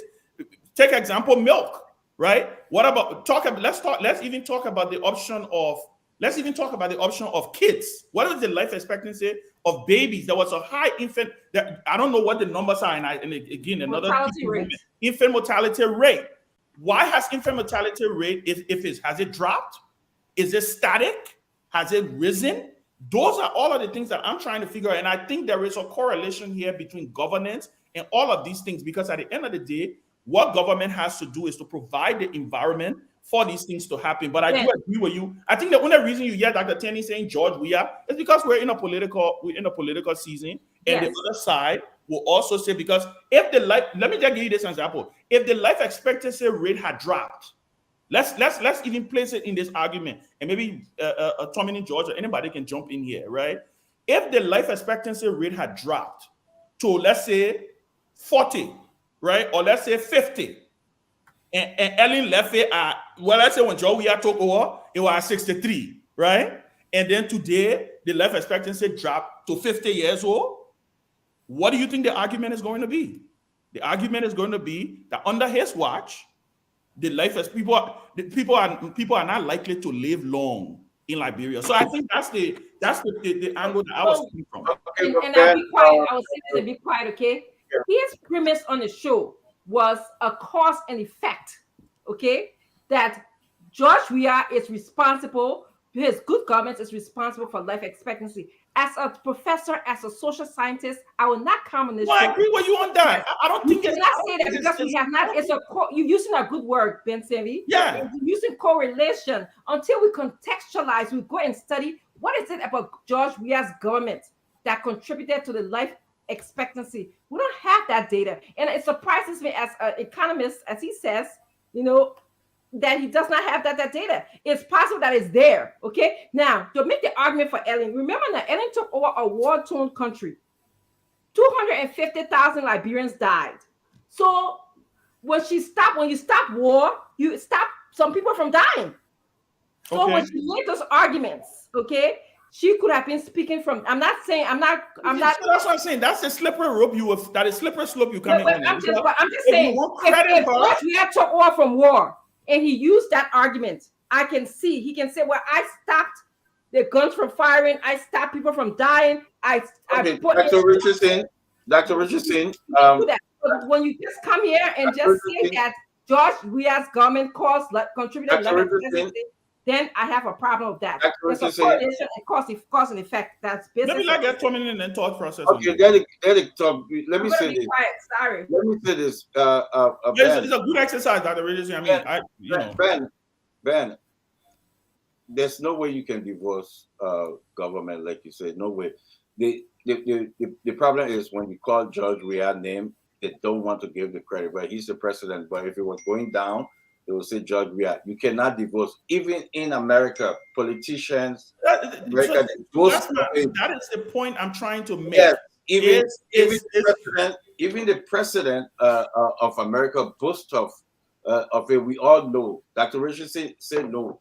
Dr. Richardson know about it. What I'm saying is, have you read the research on life expectancy? Dr. Richardson, do you know that life expectancy all around the world is just going up? Dr. Richardson, that's just so nobody can boast of that. Dr. Richardson, life expectancy all around the world is Dr. going up. You have Dr. Richardson, you have 45 minutes. Dr. Richardson, you have 45 minutes with Dr. Tenney, and you have another minute, more minutes than anybody. So let other people talk now. You know, we got Tomlin, we got Fagon now on the show. Let other people talk. Tomlin George, you can come in, my brother. Oh, Dr. Tenney, he left. Internet issues or an internet issue, but he said some things that you can, go over. Well, good afternoon.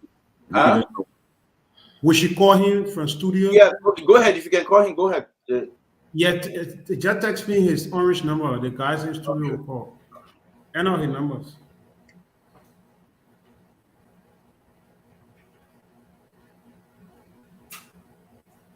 Tommy, go ahead. Tommy George.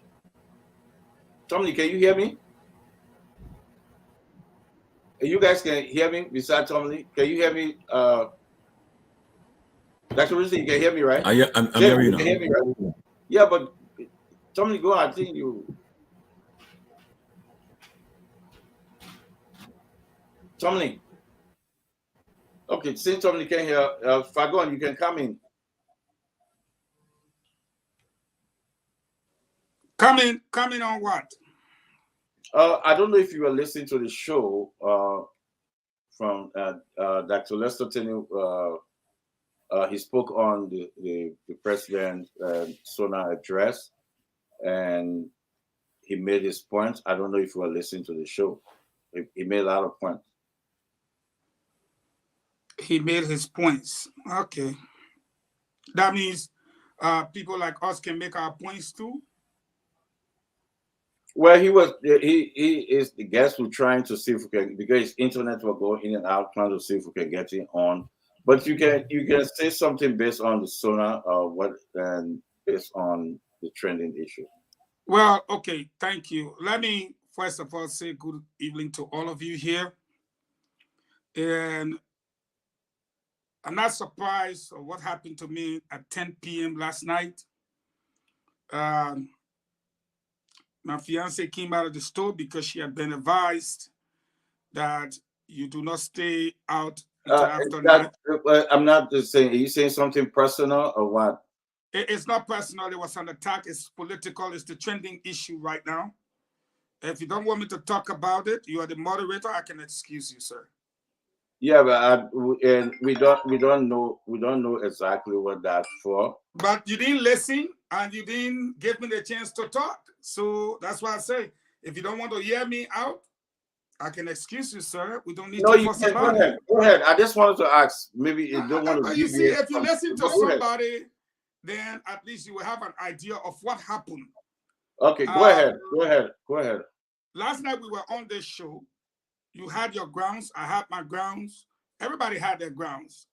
And I was critical of the speech, as you know. So at about 10 p.m. last night when we were on the show,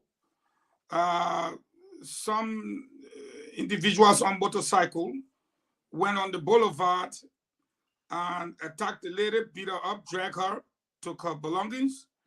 And then they returned hours later, or not hours, but about 2 hours later, according to other people, right on the main boulevard.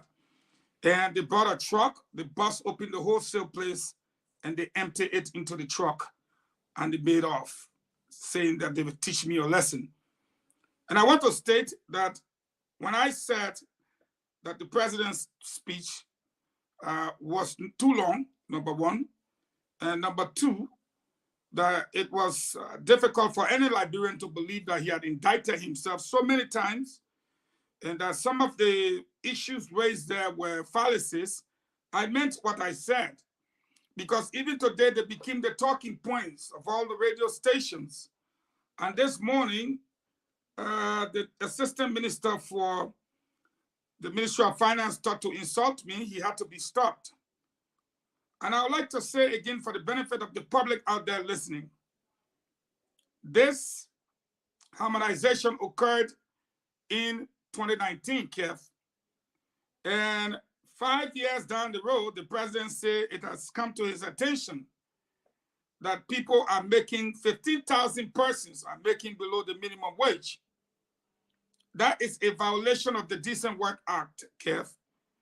It's a law. The law says you cannot pay anybody below this. So if you pay anybody below that for 5 years, and you are the chief law enforcement officer, how do you think the people see that? And then you said 15,000 people experience a raise. But what about the 15,000 that you announced to the country got paid below the minimum wage? And then you said 7,000 people experience an adjustment downward, which means the salaries or whatever was reduced. So 7 plus 15 is 22,000. You announced that government employees were 70,000. So here is the question. What happened to the 48,000? You talk about the County Development Fund, but it is now proven beyond all reasonable doubt and admitted by your finance minister that Bomi County and Bomi, Bapolo, and Cape Town, Niba, Bong, and Grand Bassa accounts for 6 counties whose royalties and social development fund from the companies were robbed in broad daylight, admitted by your finance minister. You said you are ready to pursue corruption, but up till now you have not put anyone on trial, found anyone guilty, indicted anyone in front of a court of competent jurisdiction, yet we are there. But Kev, I don't know what Dr. Tenney said. I wasn't here, so I can't push back. But I know the Liberian people listened to 3 hours of 30 minutes of the president talking about issues that they did not understand. But one thing, and this is what they understood, that he admitted that there were 15,000 of them were paid below the minimum wage, that harmonization, which was meant to help the government spend within its means, that government left from a $500 million budget to now a $740 million budget. So how do they raise the revenue? They raise the revenue off the backs of the poor people whose money they have already cut. And now those people whose money they have cut have to pay 50 cents compared to 30 cents for the road fund that they were paying on Ellen. Secondly, those people have to pay $5.20 for a gallon of gasoline. Blame it on the global economic trend if you want, compared to $3.50. Those people whose money were cut were paying $13 and $14 for a bag of rice. They are paying $20 and $25 for a bag of rice. Those people whose monies were cut were paying $5 for health insurance. They are now paying $15 for health insurance. Every other thing has gone up, including the taxes and every other charge from the country. Kev, paper economics and theories will not work. What work is there's a person making $45. 30 seconds, because other people got it. Thank you very much. That man that makes 30 seconds does not want to hear about macro and microeconomic stability. The man that makes $45 does not know that the economy is on a trajectory to improvement, or don't want to hear about the IMF and the World Bank readings. They want to understand why under Ellen they made $220 and under George Weah they're making just $45. If you can explain that, coupled with the GSC report that just came out condemning the government, then you are speaking economies, which is the language of the economist.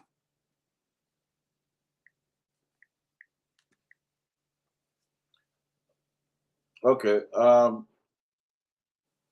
Tomlin, you can come in.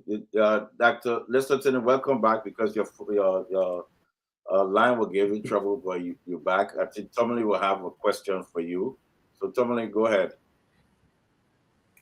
Yeah, Dr. Tenney, good to see you again. I have here the Unity Party response to the President's SONA. I would like for you to respond. I mean, how will you respond to this? What they said? They said, in any case, we are happy that after perpetrating evil or unhapless civil servants for years under the disguise of payroll harmonization scheme, President Weah is acknowledging is wrong. They accuse the president that they say the president the harmonization scheme was evil, and the president admitted he's wrong yesterday, according to them. But they said that when they were cutting civil servants' pay as low as $45, he also cut the pay of their bosses. Now he asking that the civil servants at least make $150. So the question is, who will pay for the boss pay, right? So now that these civil servants will now make $150, what happens to the pay of his boss, whose pay is now $150? Would a boss and a civil servant make the same pay? He said the current president we had to own up to the massive failure in equity in the harmonization scheme. Well, I mean, how can you respond to the UP as they respond to the president? How do you respond to that?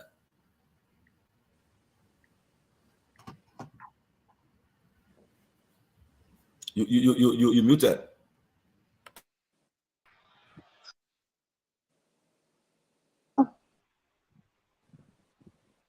Can you hear me? Yes. I'm saying that if anybody should listen to anybody serious in this country, it cannot be people from the United Party. As a matter of fact, the decadence we have in the governance system, the decadence we have in the economy, is attributed to their failure to adhere to basic economic principles. So I would prefer someone from the ANC or Liberty Party critiquing George Weah's State of the Nation address, and not Unity Party.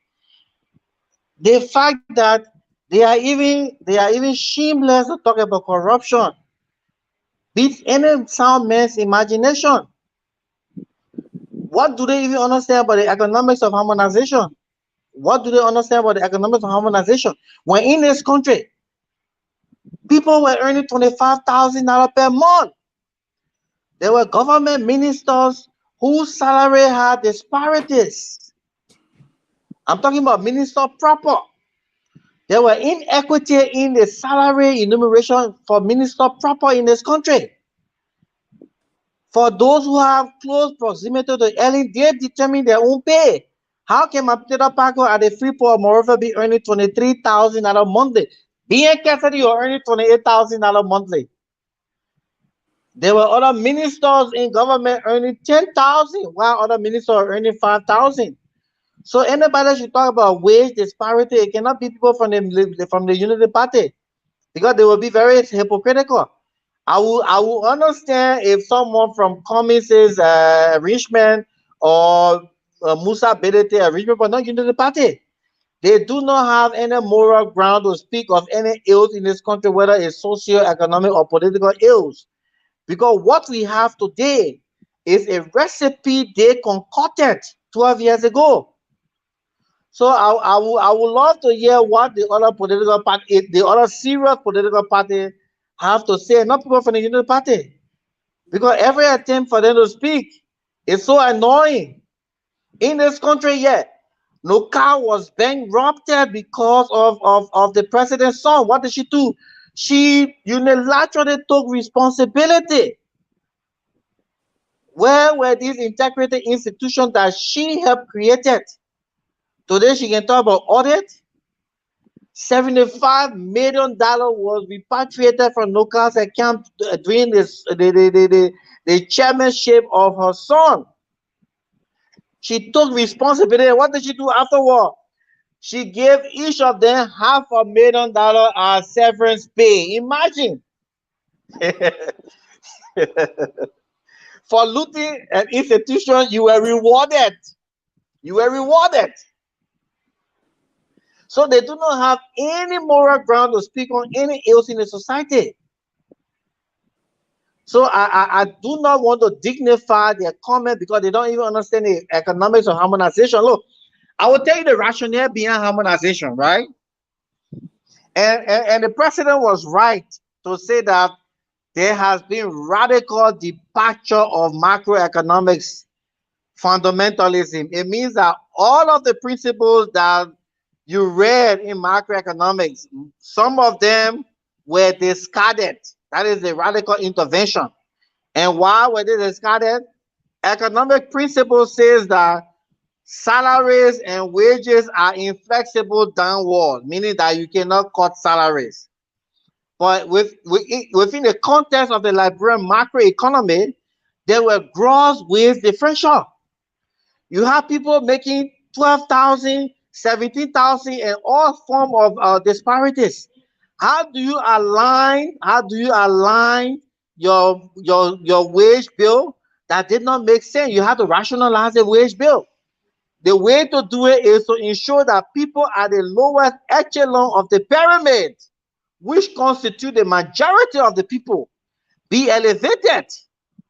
People in this country are earning 8,000 Liberian dollars. Nurses were earning 8,000 Liberian dollars. The minimum money that a nurse earns in a public hospital is 125 US dollars. That is almost close to 17, 18,000 Liberian dollars. That 130 something percent increment.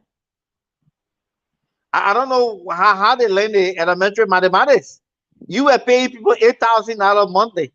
Judge Ria decided to pay 125 US dollars, which is the equivalent of more than 100% increment. And then you say something wrong with it? Or is it because that those who polish the state, because of their proximity to the regime, are no longer benefiting from the national loot? I mean, let's hear what Liberty Party and ANC have to say. I don't want to dignify what Unity Party will say. Because in any perspective, it doesn't make sense. Okay, Tony, but because of the time, ask your second question, and so we can go to the next because of okay, time. yeah. Okay, another one is that I saw something. I'm talking about the president's speech.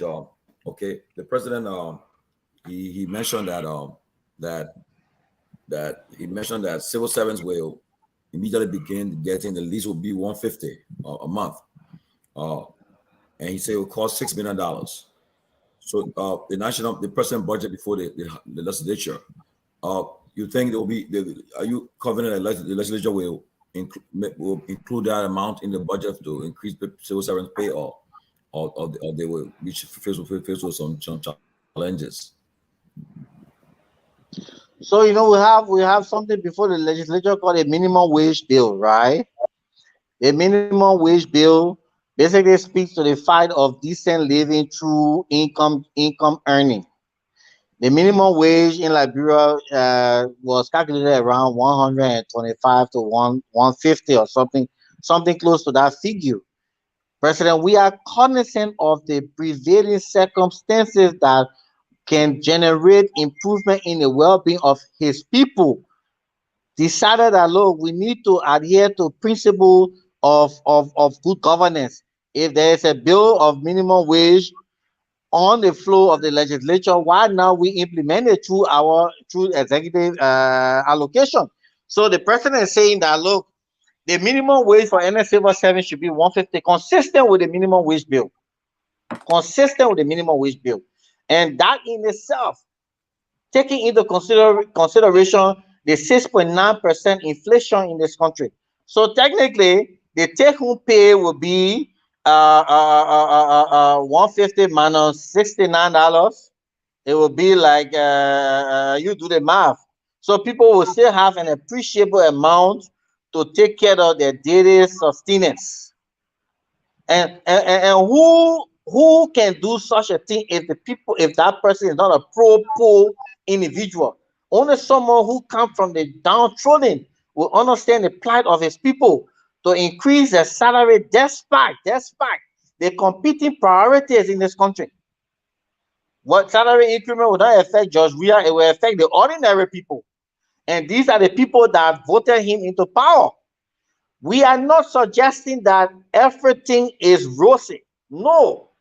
We are saying that in the midst of all of these competing challenges, we are still triumphing in meeting our obligation to our people. Okay. All right. Let's go to Fagon, because Fagon made some allegation talking about harmonization affected the life of the people. Matter of fact, prices are going up. So I want Dr. Lester Tenney to answer that. And Fagon, you can ask your question. I thought I was offline when Fagon was speaking. I really didn't. He said, "I go to Fagon." Then he said, "I want Dr. Tenney to answer that." No. I say, why are you asking questions? You can factor it. Well, I can talk for myself. Abobo. Go ahead. Go ahead. We have time. Go ahead. Well, I agree with Dr. Tenney when he says United Party have got no moral grounds when people made 25,000, 12,000, and so forth and so on. Today, I sit in this chair, and I think about the fact that, let's be honest, that's why we fought. That's why Dr. Tenney and I got in the trenches and said they should be removed. And the Liberian people listen to us, Dr. Tenney. But what moral grounds now do we have to go to the people and say the president was out of the country for about 50 days, and just his incidental alone was 100,000. That's not his padam. That's not his ticket money for he and his entourage. That's not his lodging. That's not his feeding. That's not any other money. Just his incidental. When his total yearly salary, he told us, folks, 70,000 times 12, 80-something thousand, I cannot afford to take it. Liberians are suffering. So I'll cut my salary, Eugene, by 25%. But we talk about Matella Parker. Are you asking a question? 25,000 a month. Are you asking a question because? Are you getting scared? I'm laying the previous scared. No, but I'm just asking. Are you asking a question? I'm laying the previous scared. Oh, Dr. Tenney is your guest. Is your guest? Yes. I'm a panel. Yes, he's a guest. I don't work for Spoon. I'm not on your panel. I'm a guest panelist. So thank you for having me. Are you not going to ask? I'm a guest panelist. So I'm asking you, are you not going to ask him a question? I am. That's why I'm Kev. Have a pleasant good night. Thank you for having me. Asking you, are you asking a question? Dr. Lester Tenney, go ahead for the little next. I'm going to go back to address. I've been sitting quietly, fact checking Mr. Tenney. He came in here and told us that all of the rules, many of the rules, maybe not all of the rules that were built by George Weah were built under engineering supervision with certain specification. I have a report here that was done by someone who worked for the Ministry of Public Works. And this is what they said, and this is specifically relating to the road at RIA. When a private company such as East International, which is the company that is primarily responsible for building the RIA highway, is asked to take on a project or make an unsolicited proposal to fund a public project through PPP. So unsolicited proposal means that George Weah's government can get proposal handpicked from who they think they want to build the road, as opposed to putting an announcement in different newspapers where companies will respond to. That's what unsolicited proposal means here.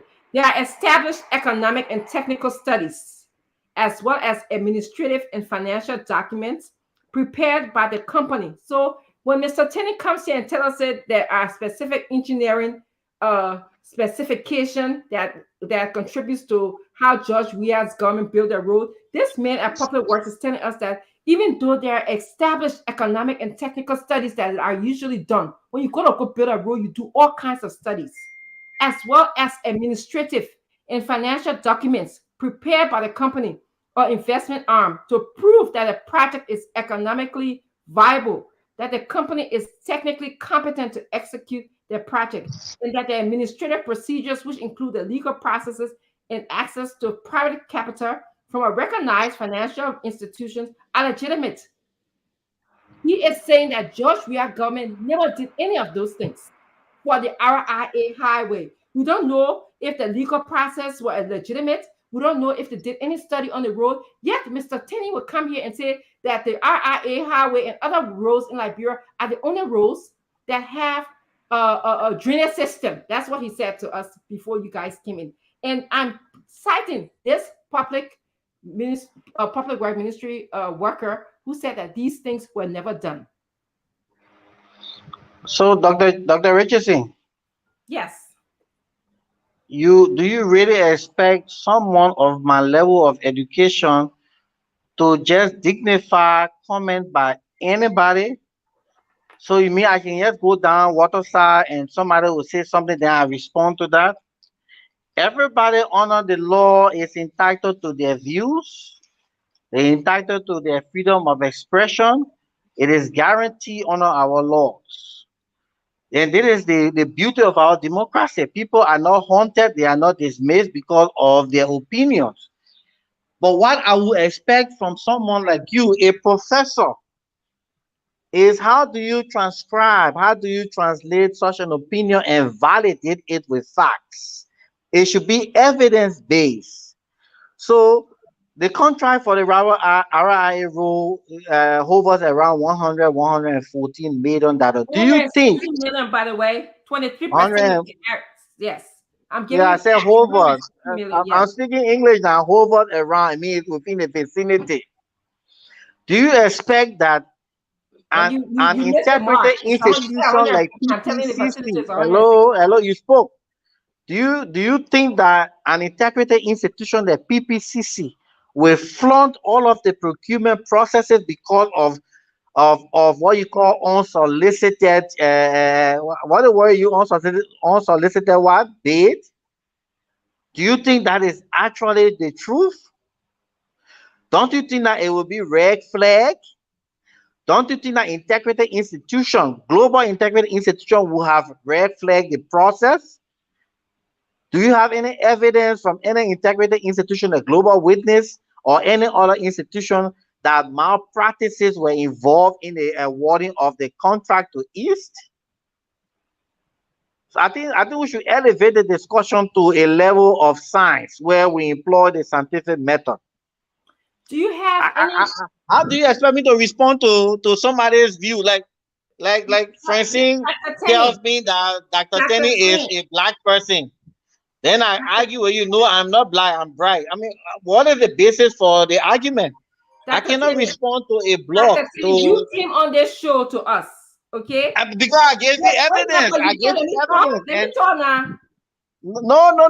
I want us to set it. I want us to set the context of the discourse. But please allow me to speak. You said that the drainage system in our country is better. I said the roads being built by George Weah, by engineering. The roads being built by President Weah are here to engineering specification. That's what I said. With a full detailed engineering specification, including drainages and all of the features characterized by road construction. That's what I said. And I'm giving you a person who worked at public work. Opinion of the person. Hello. The person who worked at public work, who said that is not true, and he gave an example. His example was the RIA road is not built according to specification. It's not built according to the legal. Let me finish now, please. It's not built according to the legal processes that they have used in other approaches, such as when the Japanese came to build the Somalia Drive road. It's not built according to administrative requirements. Okay, it's not built according to financial studies that says the viability of improving this road. As a matter of fact, I spoke to many business people on the RIA. their businesses were shut down because of the manner in which the construction occurred. So this is what I'm telling you to rebuttal. I'm asking you to rebuttal that fact. If you are going to rebuttal the fact that your RIA is not is built according to specification, then you will come here and present statistics to me. But you are Okay, let me tell you something. Let me tell you this much. No. I'm not done yet. Let me tell you this much, right? Well, Before construction of road on that major corridor is giving out, right? Mr. Tenney, feasibility study must be done. Okay, I'm gonna goodbye. If you're gonna speak on me, I'm gonna say. What you say? Okay, talk. What you saying? Okay, I'm telling you, if you come in here to rebuttal information with RIA, if you come here to tell me that the roads in Liberia are built better, you the economy, you should have evidence, numbers to tell us. You cannot just tell me, say, just because somebody worked at Public Work, I cannot dictify their writings. This man worked, and he's telling us that your administrative process was flawed, your legal process were flawed, your financial studies were flawed compared to other ways that they did it, like the Somalia drive. And you're not telling me anything. Your only response is just because this man was or is an employee at Public Work, you're not dignifying his response. That is not the way to answer from evidence. Okay, so Dr. Richardson, if I may ask you a simple question, how can a single man come and say that the legal process was flawed, the engineering? What is his background? Is he a lawyer? Is he an engineer? Is he that? How did he come up to the conclusion that all of these different processes were flawed?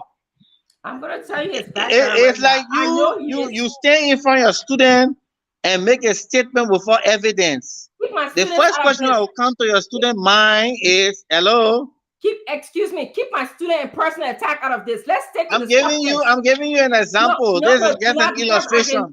I don't want to use some personal examples on you.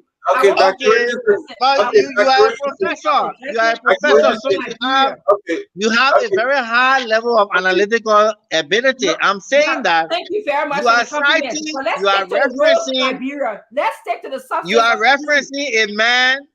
You are referencing a man who has claimed that the legal process was flawed, the administrative process was flawed, the financial process was flawed, the engineering process was flawed. So what is the background of this guy? This man is he an engineer? Is he a lawyer? Let me tell you the person who wrote this information. I don't want to know the name. I'm just talking about the background. He was a technical assistant at Public Works, okay? He just recently resigned, maybe in 2 years ago. Well, you know what is a technical assistant?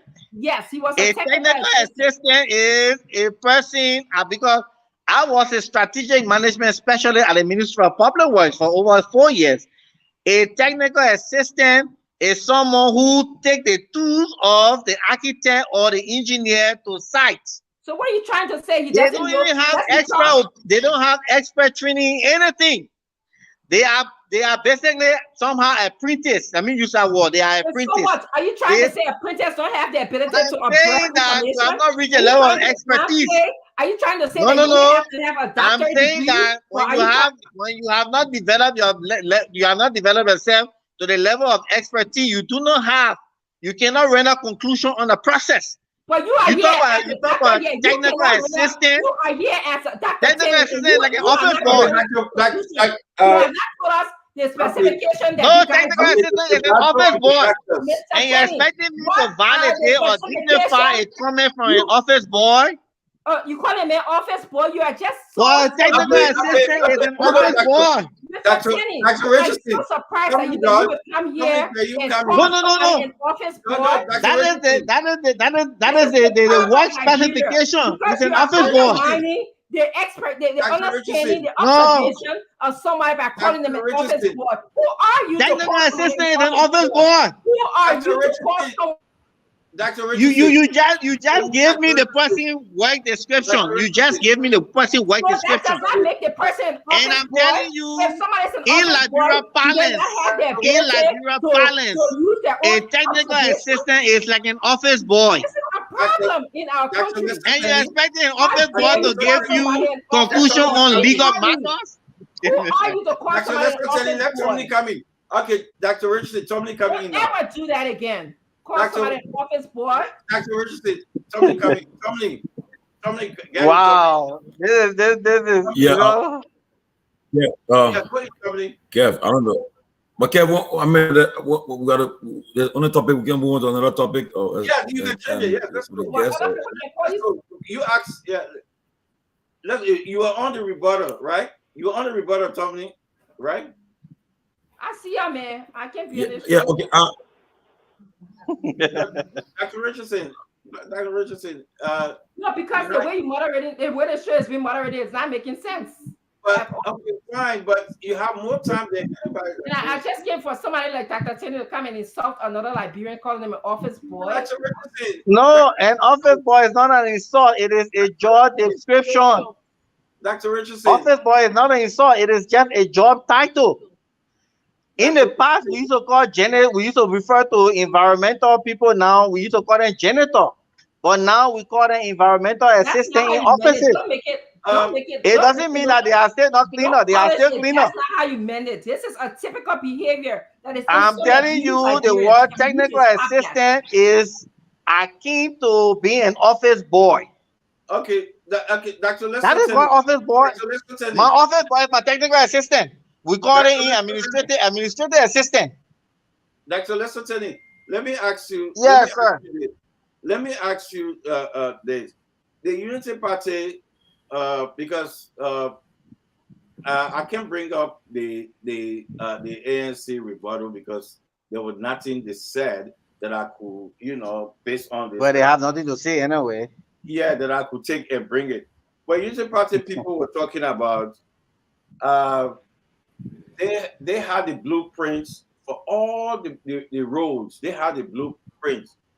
Talk about it. They're boasting of the blueprint. They're boasting of, we had everything for 12 years that were completed. So can you talk about it? And going to the healthcare again, they talk about healthcare.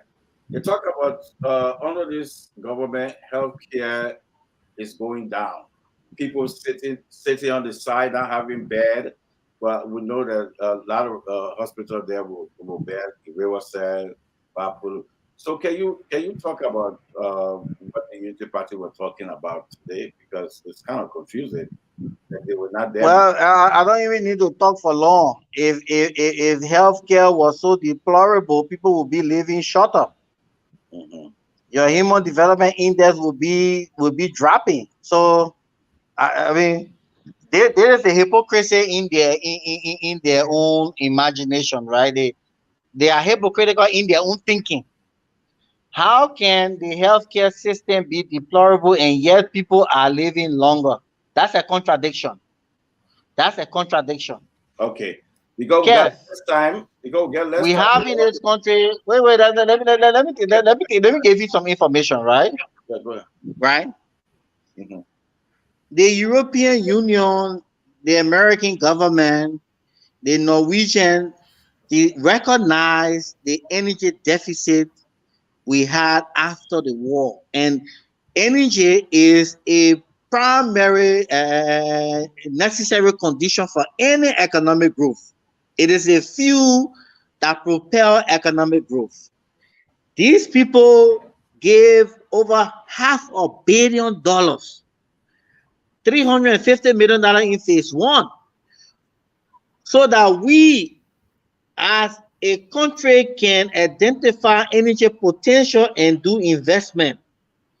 What did we ought to do? We opted to rehabilitate an archaic hydro that could only generate 88 megawatt when the rain is heavy and 63 megawatt when there is no rain during the dry season.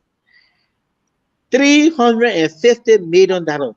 They added additional $200 million for what they call reservoir to hold the water during the dry season.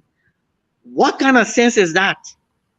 When 1 megawatt of energy can be generated from $1 million US, with a $500 million, we would have been having 500 megawatt of energy in this country. Today, we are enduring load shedding because of the carelessness in the calculation. Kalita Dam in Guinea was constructed around over $300 million. They generate close to 400 megawatt of power. Guinea, the people who don't speak English or they speak French, they were able to think prudently to construct a dam wherein we rehabilitated a war-ravaged Mount Hydro coffee. Yeah, today we are importing current from Ivory Coast, 27 megawatt of hydro of current from Ivory Coast under the CLTS enrichment. Who did the investment for that process to occur? George Weah government paid $65 million. If you go all throughout the country, you will see the massive infrastructure development in the transmission line, the distribution line. For current to be accessible and affordable, we have the lowest kilowatt per hour rate in Liberia since before the war, or during the Madam Salif time. People are paying lower charges for energy usage under this government than in the past. So the question we should ask ourselves, how come all of these people that were super educated couldn't understand the need to develop this country in 12 years? And they are the one now telling you that people are dying on the base side because they don't have bed, when they neglected the health system for over 12 years. Ebola ravaged this country, killed over 3,000 people. It was under George Weah that we had a 71% vaccination rate of corona. In fact, the US CDC came here to ask us how we did it. The Americans came to learn. CDC though, the CDC, not our CDC, the I call CDC that emergency. What is CDC for? Center for Disease Control. Correct. They send the experts here to learn on how Liberia managed to handle the coronavirus incidents.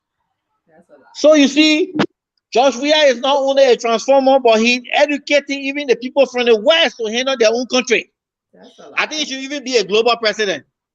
Okay. Dr. Lester Tenney, Kevin is having a field day today. Sorry, I had to go do a Zoom call with my daughter because conference. I totally forgot about it. Dr. Richardson having a field day. She took over the show with all her being. She had a blast. I don't know if she would get anywhere that time. She had the most time on the show.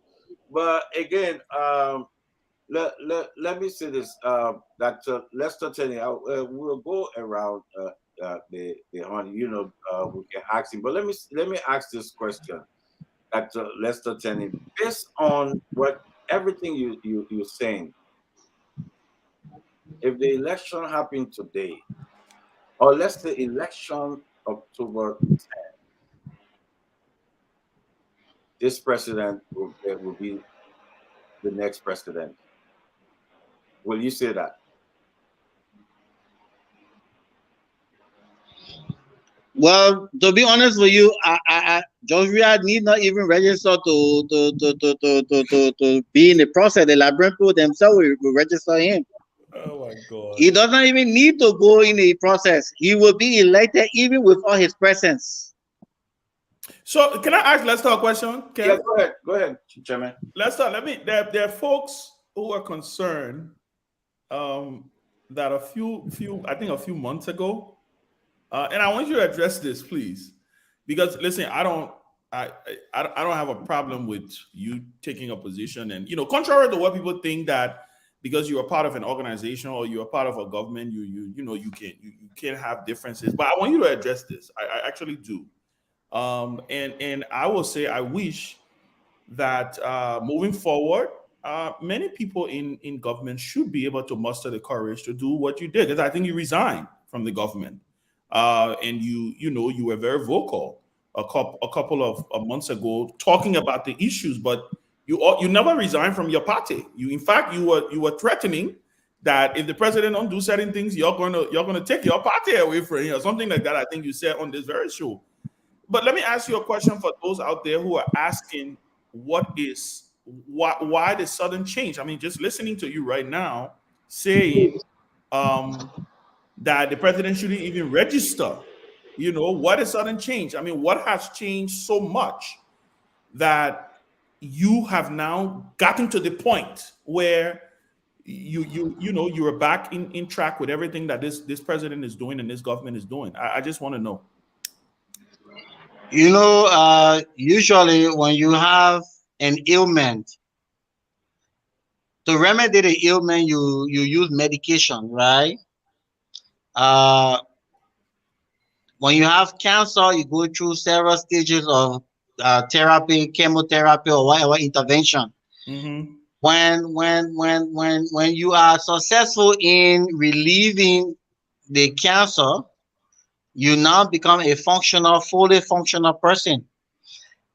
Yes, we all agree that there were turbulence in the governance system, and we identify where our problems emanated from.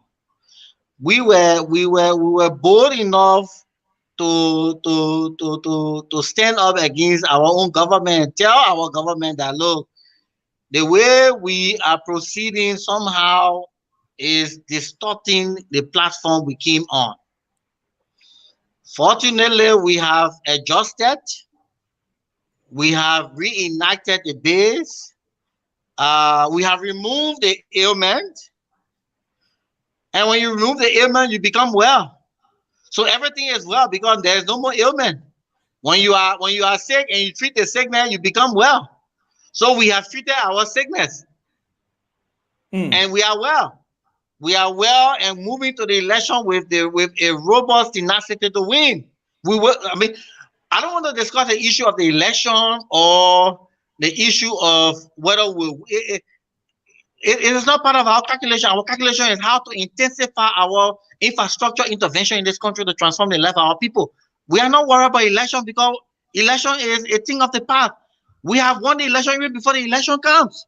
The Liberian people overwhelmingly have elected George. We are in their minds. It is just the process of formalizing and translating what they have desired so long on October 10th. So we are not worried about election. Election is a thing of the past. We have won. Our focus now is how do we ensure that because we have only 6 more years after the 6 years, how do we intensify the various intervention to change the life of our people? That is our focus. We're not focused on election. No. And I'm happy that people like Cummings have realized the need to support us. We appreciate his position. He tries to help, and he means well that he has recognized that George Weah must be given another mandate. I appreciate him for that. Who are you talking about? Who? I'm talking about Cummings. The ANC Cummings.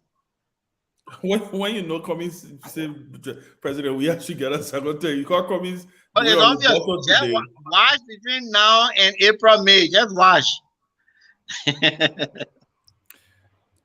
Tommy, you can come here. I mean, I just wanted to know. And like I said, for the record, I think I think there is a tendency. After Tommy, we're going to the phone line. Let's go to the phone line after Tommy, so we can at least by 6:30. What time? Yeah. Lester, let me ask you a question before we go to the phone line. Presently, the coalition of democratic change is still. You guys still trying to put it together for this re-election campaign. You heard Prince Johnson comment he made recently that he's not going to support you guys, and you're one of your major supporter. And the NPP too saying something too. They say that the program on February 4th is not a coalition program; it is a CDC program, and so forth. I mean, all of these things, LPDP. How soon do you think you guys will be able to sign the coalition agreement with all the well, I think the leadership of the party, and its allies are working on the conclusion of the framework document.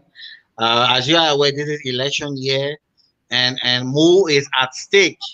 there will be different form of trade-off. But fortunately for us in the coalition, we are all level-headed people who understand the need for enhancing the transformation of our people. So I don't think those are sticky matters. It's just a matter of crossing the T's and dotting the I's.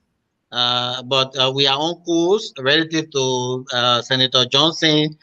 Senator Johnson is a respectable man in his county. We respect that. We believe that despite all of the different utterances, there is a deeper love he has for the coalition arrangement. But we also need to be mindful of the situation he finds himself in. We sympathize with the situation. Those are situations we have no control over. We don't want to get in a situation where we'll be openly challenging the United States government. But we are trying to see how we navigate ourselves in this kind of market waters. But at some point in time, we reach to a point where we stabilize the different views, and then the most important thing is that the Liberian people's interests matter most, and not this institution. What matters is the interest of our people. Institution is just the structure that people resonate their views through, but what matters more is the interest of our people. And I'm sure all of these political leaders are leader of their respective institution to see how they can address the issues of the people, the day-to-day issues of the people. Okay. Nelson, can you come on? Let's open your line. Let's take some few calls.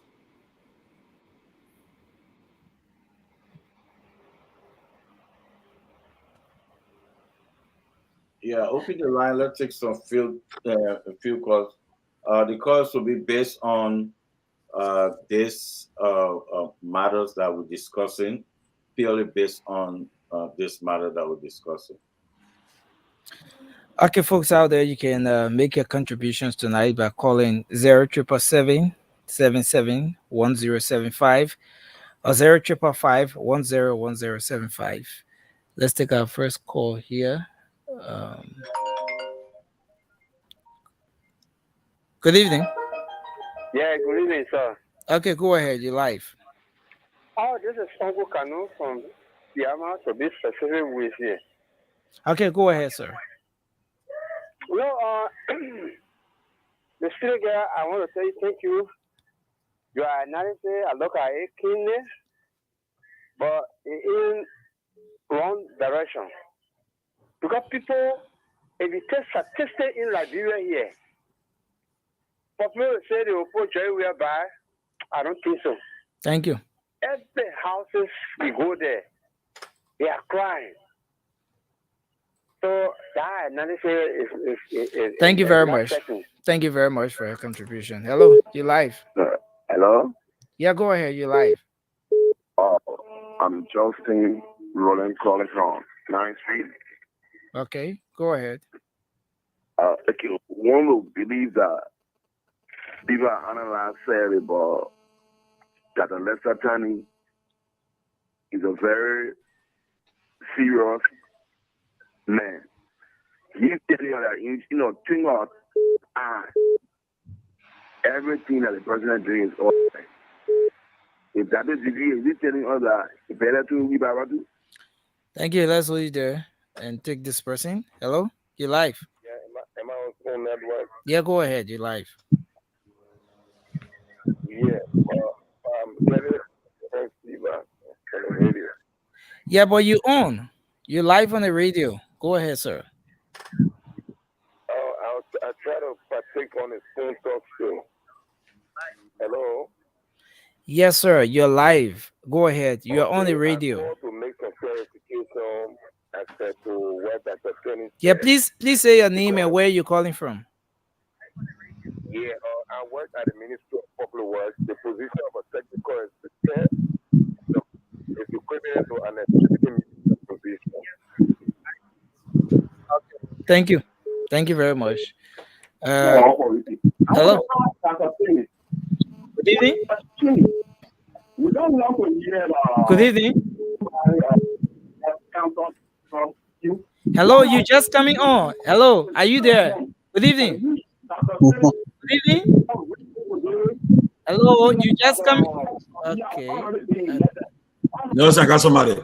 Nelson. Okay. Nelson, I got someone. I got someone. Yeah, you can take. Yeah, go ahead. Go ahead. Go ahead. Okay, yeah, look, Dr. Tenney, I mean, I'm going to call you lethal weapon one now for this campaign because you really demolished the opposition today. Who's that? Who's that? That was Sam? Samuel Jackson. Yeah, my name is Samuel Jackson, okay? Calling from the city of Monrovia, the very peaceful and quiet city of Monrovia. Okay, when you say life expectancy, factors that go into life expectancy, you have to look at maternal mortality. That was 1,023 per 100,000 in 2013. Now it's below 700. Infant mortality is below 40 per 1,000. Then you look at the percentage of women who are having babies in clinics and hospitals. 80% of the population now are being born, or babies being born, they are being born in hospitals. Then you look at the percentage of population within 5 kilometers of a health clinic. That's 75%, okay?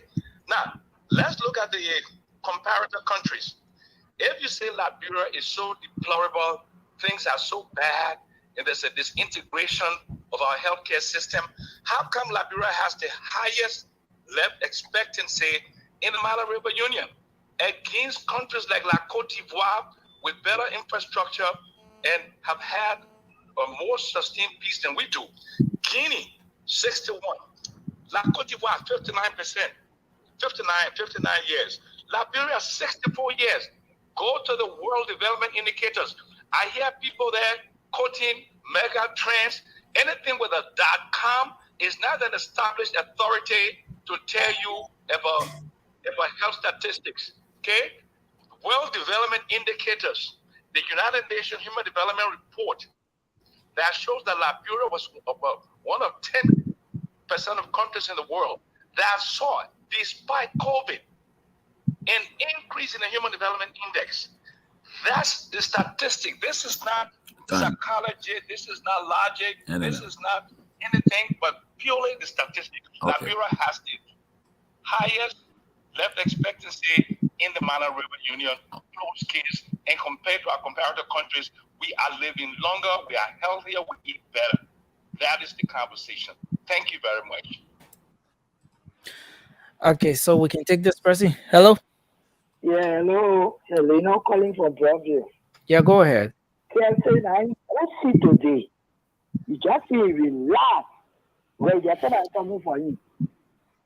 You like when you key, you said John, you standing there, they will move to you. Thank you. Yeah, waiting. Thank you. Came from there with John together with me.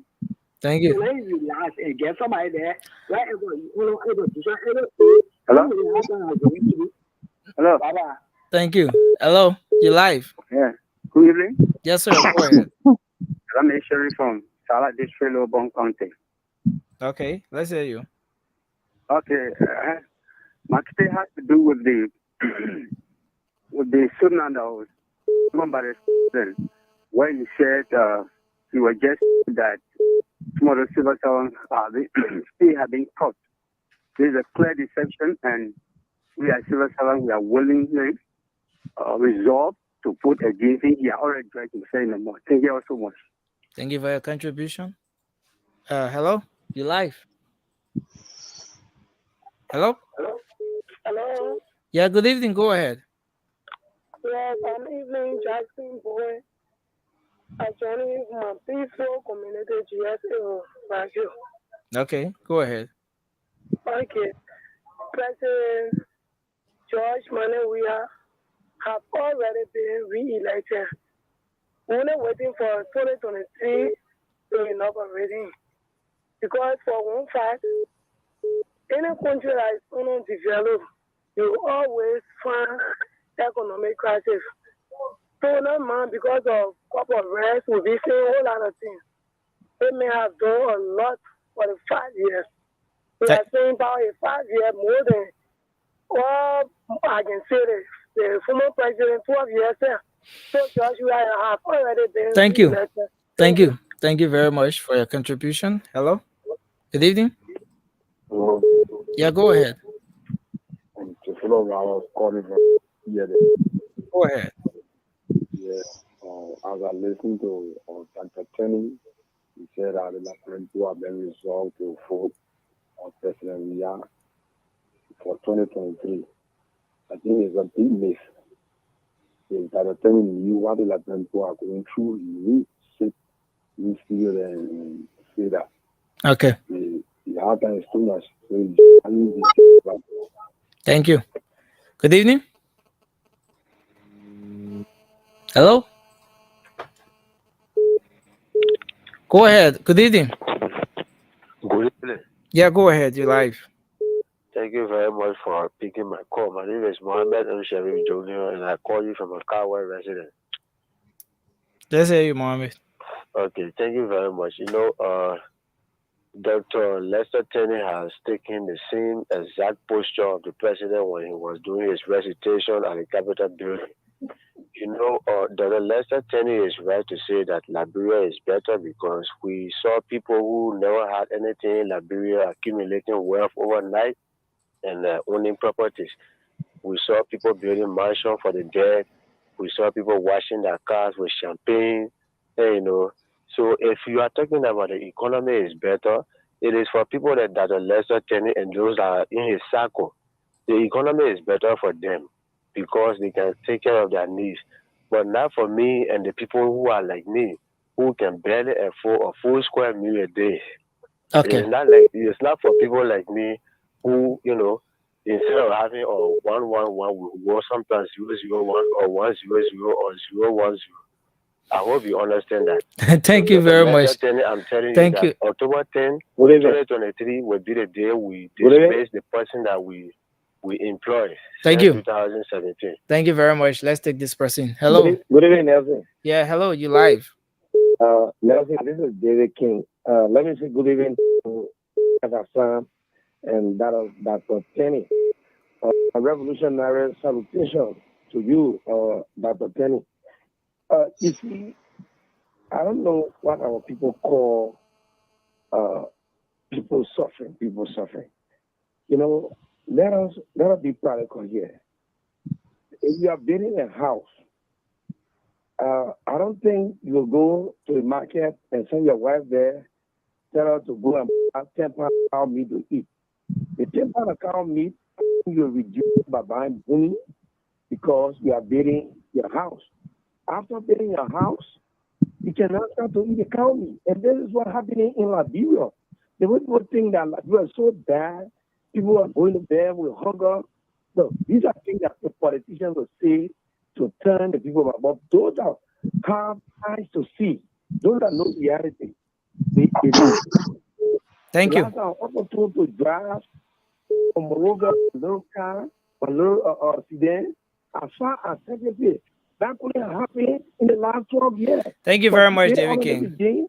I want to take President to Secretary. Thank you. Thank you. What more somebody want in this country? Instead of bag of rice, you go get the bag of rice, they go to one side, see everywhere. Thank you very much. I don't think we want a kind of country where people will just live on a summer and not anything good. Thank you very much, David King, for your contribution. Hello. Hello. Yeah, go ahead. You're live. Yeah, this is Webster. Why would I'm speaking for the QSP? Go ahead, Webster. Well, my point has to do with Dr. Richardson. She can't associate the negative with President Weah. When it is negative, then President Weah. For the positive one, then President Weah. My point has to do with the left expenditure. When it grew from 53 to 65 now, you say that President Weah. It is because of some factor. But when we're going to stop to 50 or 45, you say, oh, that President Weah. So, very poor. Thank you. Thank you. Thank you very much for your contribution. Hello? Hello. Okay, this person. Hello. Good evening. You're live. Go ahead. Okay, thank you. Let me first of all say good evening to the panelists. My name is Livingston Johnny Guy. Go ahead. Hello. Wow. Okay, let's squeeze this person. Hello. Hello. Yes, you're live. Go ahead. Yeah, I'm Joseph Kekule. Go ahead, Joseph. Go ahead, sir. You're live. That attended for his analysis, but sometimes when they are giving the analysis, they should look at the down to the masses too, because even though the government is trying some aspects, but when it comes to the economy is not balanced yet. When the president said the economy is stable, it might be stable on the paper, but it's not stable outside there yet. What you need to do is leave from the office to come on the street and see the people. Not you should not wait for the last minute of time and say you'll be re-elected. Thank you. If you sit in the office and say you'll be re-elected, you'll be lying to yourself. Thank you very much. Thank you very much. We take 2 more calls. Kev, 2 more calls, right? Yeah. Okay, let's take this person. Hello, you live. How you doing? Good evening to Liberians. Yeah, go ahead. Okay, thank you. My name is Sam Walker. I speak to you from the Ghana's Bay, and thank you so much. Thank you to Liberians and everyone of all those who on the Spoon Network tonight. I think that the Richardson is somehow fun is very difficult because I think what we against experiencing now is just a tutorial, and I hope that she will follow all of what Dr. Lester Tenney is saying. These are people that when they are speaking, economic is speaking about the revitalization process in this country. These are people that we listen to. So I hope that listen and just. Let's take the final call now. Hello, you live. Yeah, hello. Okay, my name is Mohammed Bapi Sayon, and I join you this evening from Jacobstown District of 2. Sayon, go ahead. Okay, my concern has to do with the analysis made by the doctor. And on a very serious note, I just want to say that the doctor is living a dream world, and he needs to wake up. Because I don't even know if he has been into Liberia. How can you say at this critical moment that the president has already won the election? He's just waiting for the inauguration. That is, I don't know.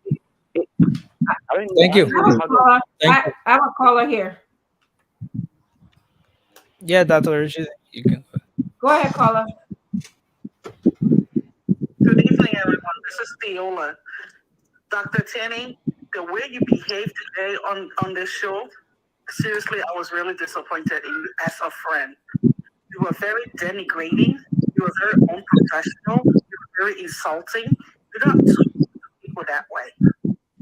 You really don't. You always try to denigrate people based on your level of education. You have to respect everybody for who they are in society, regardless of where they sit or the job that they have. You're very denigrating. You need to learn something from that. It's not fair. The ANC Solidarity Brigade. Okay, you finished with that call? Okay. Everybody, welcome. While we're closing, you come back. But I want to say hi to everybody. I was running late. I had to go to my son's game, and I was running a little late, so I just want to stop by and say hi to you. Oh, okay. But just hang out for the closing.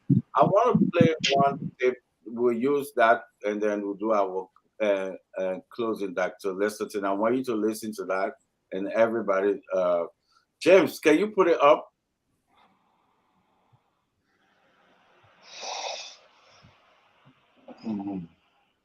It's something I want you guys to, James, can you put that video up?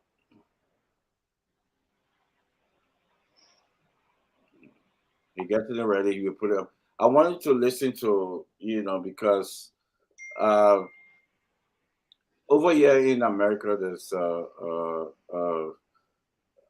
inflation high, but a lot of people here, especially from the opposition, sending false information back home. So I want to play this, especially for people back home to listen to this particular tape. Then everybody will make the comment. We can use that to our closing and everything and make comments on it. James, are you getting it? Okay, you're saying in a minute. Dr. Peabody, you can say something while James is getting it because you came late. You can say something. Well, let me say again, greeting everybody. Good to see Dr. Richardson, Dr. Tenney, Emily, Jeff. Let me say, I think I've been following the show. It's been very strong debate across the floor and all of that. But my only concern I had here is that we just need to comport ourselves in terms of our engagement. We shouldn't get upset with each other, or we shouldn't do each other. Dr. Tenney, you get in trouble from the people you calling. You call office boy, you're gonna get in trouble from them tomorrow when someone comes to your office and start demonstrating. You'll be able. You got to deal with that stuff like that. But that's basically what I wanted to say. But I followed the discussion. I was in and out, so I really don't have much to share. My only thing here is that that I would have loved to see a united opposition coming up with one word, and I didn't see it today. I saw 3 different opposition groups divided coming up, and and who do the people look to? Who do the Liberian people look to? What say united we stand, divided what we fall, and I would have loved to see a united opposition come together and talk. But other than that, that's but it's still on that Dr. Peabody, because it's like a mixed messages around from them. The ANC saying something else, the Unity Party is saying something else, the Liberty Party is saying something else, different other opposition saying something else. What the people got from the opposition messages around it? What do you think the people got? Well, I hope they can come together. That will really help them in this election. I hope they all can come together. I think Liberian people are motivated when they see the opposition uniting, opposition together, and I hope that. But I must say that the different messages, the optics was just not too good for people looking at different parties, and to beat an incumbent, you have to be together. You can't just take the CDC for granted. CDC is an incumbent, and President we as popular, they can leave it. But you got to come together to beat an incumbent. So I hope that they can work out something in the future. But for me personally, I was a little disappointed because we have 3 different groups coming with 3 different messages. I didn't feel too motivated and stuff, because you guys got to stand together. So that's my input. Dr. Tenney, what will you say about that? Yeah, do you have any question for Dr. Tenney? Dr. Peabody? My question to Dr. Tenney is, Dr. Tenney, I know we had a show a couple of times last year, and you were here and you were venting. I want to know whether your issue has been resolved with your party and you are playing an active role. Whether that issue has been resolved. Well, I never had an issue with my party. I had issue with certain individual in the government, not with my party. Oh, okay. I never even had issue with the government. I had issue with certain individual in the government. So, and I use an analogy that when you are sick and you go for treatment, once you get well, then you become well. So I'm confident now that we have resolved issues of the past. We are forging ahead, and this is the beauty of our institution. We are tolerant people.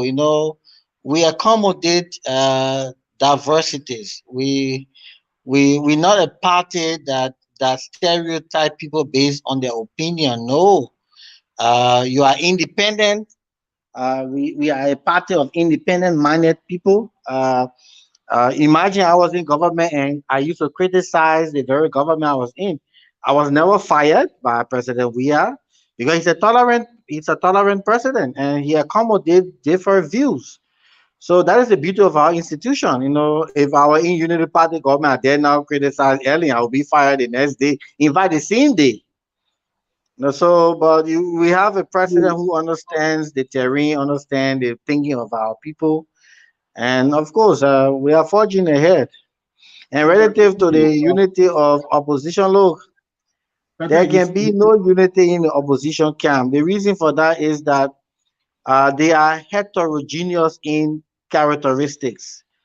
You have a dangerous cancer in the opposition that no one wants to affiliate with. But again, we encourage the continual division in the opposition because it makes political sense to us. So we encourage them to continue to have splinter views. At the end of the day, we will synchronize those views and see how we can pick from amongst them to buttress our numerical strength. So we encourage them to continue to be on that trajectory of division. It is healthy for our institution, and it is healthy for the process tomorrow. Obviously, you speak as a citizen, divided in a way, so obviously anyone think that's a citizen would you would say that. Well, let me ask you this question. You just made mention that in Ellen government that when you criticize people, they will remove you from your job. Don't you think it's something all over past present government? Don't you think so? But if you follow my track record, I was in government and I had different opinion on most of the things. I was never one day cautioned. I was never one day suspended. I was never fired. This is the beauty of our institution. This is the beauty of our government. We are accommodating to different views. People share their views in this country. No one run behind anybody. I mean, that's a maturity stage that we have reached in our body politics. And that's the beauty of our democracy. I mean, everybody cannot think the same way. There are people who have different characteristics, different category of thinking. What you may call janitor in America, we call them environmental specialists here. But that doesn't mean that they are still not cleaner. What people refer to as technical assistants can be. Can I play this tape? Environmental, the definition doesn't match what you're saying. Well, I'm just giving you an example where we have different nomenclature that suit different job specification. But let me play this tape. We'll go to that. James, can you play this?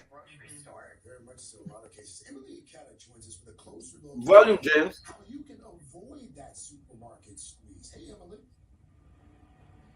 good morning. So the average household spends more than $5,000 a year on groceries, and inflation is only pushing that hefty bill even higher. One of the hardest hit products is right here, this kitchen staple. Last year, the national average for a dozen eggs was below $2. Now people are shelling out 2, even 3 times that. Look at the price tag here, $5.39. And if you want organic eggs, be prepared to cough up even more. Inflation may be easing overall, but sticker shock at supermarkets is sticking around. They just continually go up. Grocery store staples like flour, bread, and milk surging by double digits in 2022. Chicken, coffee, and fruit. Yeah, this video is low though. Shoppers' wallets too. Yeah. It's $12 worth of ham. Okay. Yeah, the second one, James, is that quick? Is that there's a And Rahel, new data shows that Americans are piling up credit card debt as they struggle to keep up with inflation. The Fed, of course, raising rates again, which means these credit card bills are probably going to cost even more. Yeah, credit card rates have really spiked this year. And we know, according to this new research from the New York Fed, that credit card debt has jumped about 13% for the second quarter compared to the same time a year ago. Jake, that is the highest yearly jump in about 20 years. Let's give that a disclaimer, though. We don't want copyright to this video. Yeah, take it down to James. You can take it off now. Okay.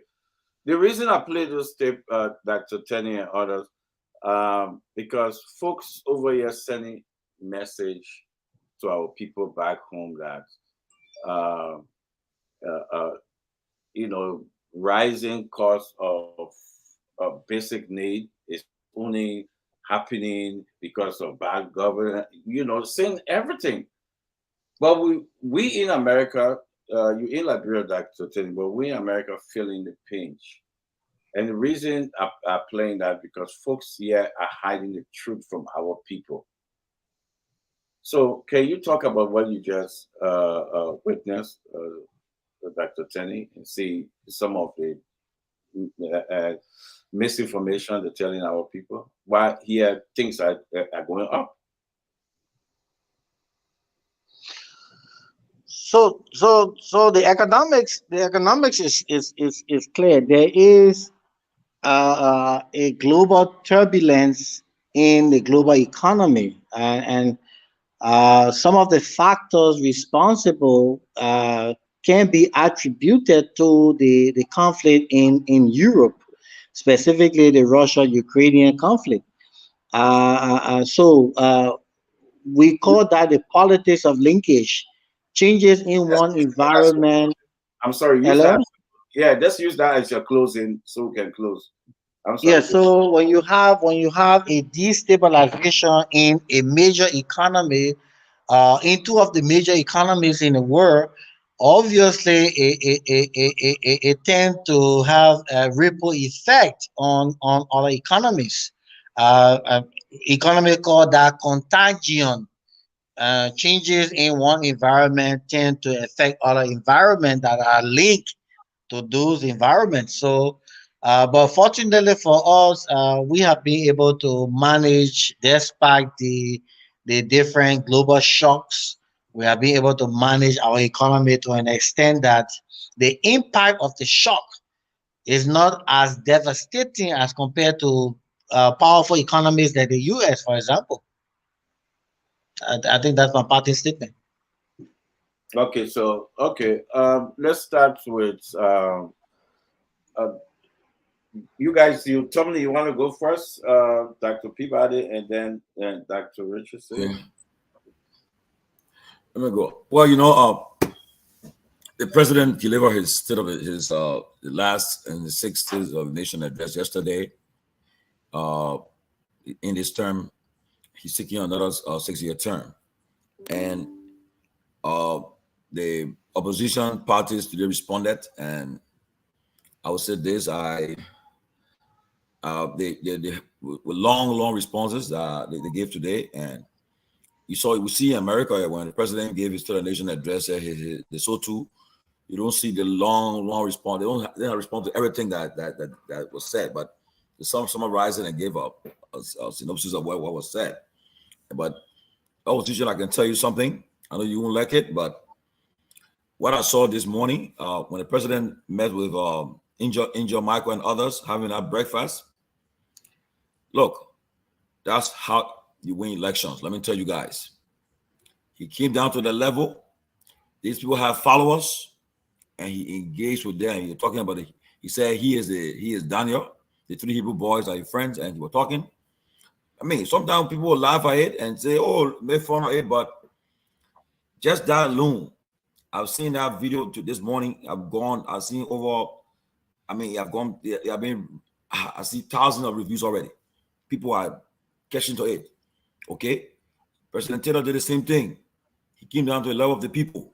He put himself in their situation, in their shoes, engage them, take it or leave it. And I see the opposition, they are more divided than ever before. Because the last couple of weeks, there have been attempts to put them together, to come together. But you can tell to the point where on Sunday, I was told even the former president all got involved. But yet and still, they're resisting. And they are just resisting each other. But take it or leave it.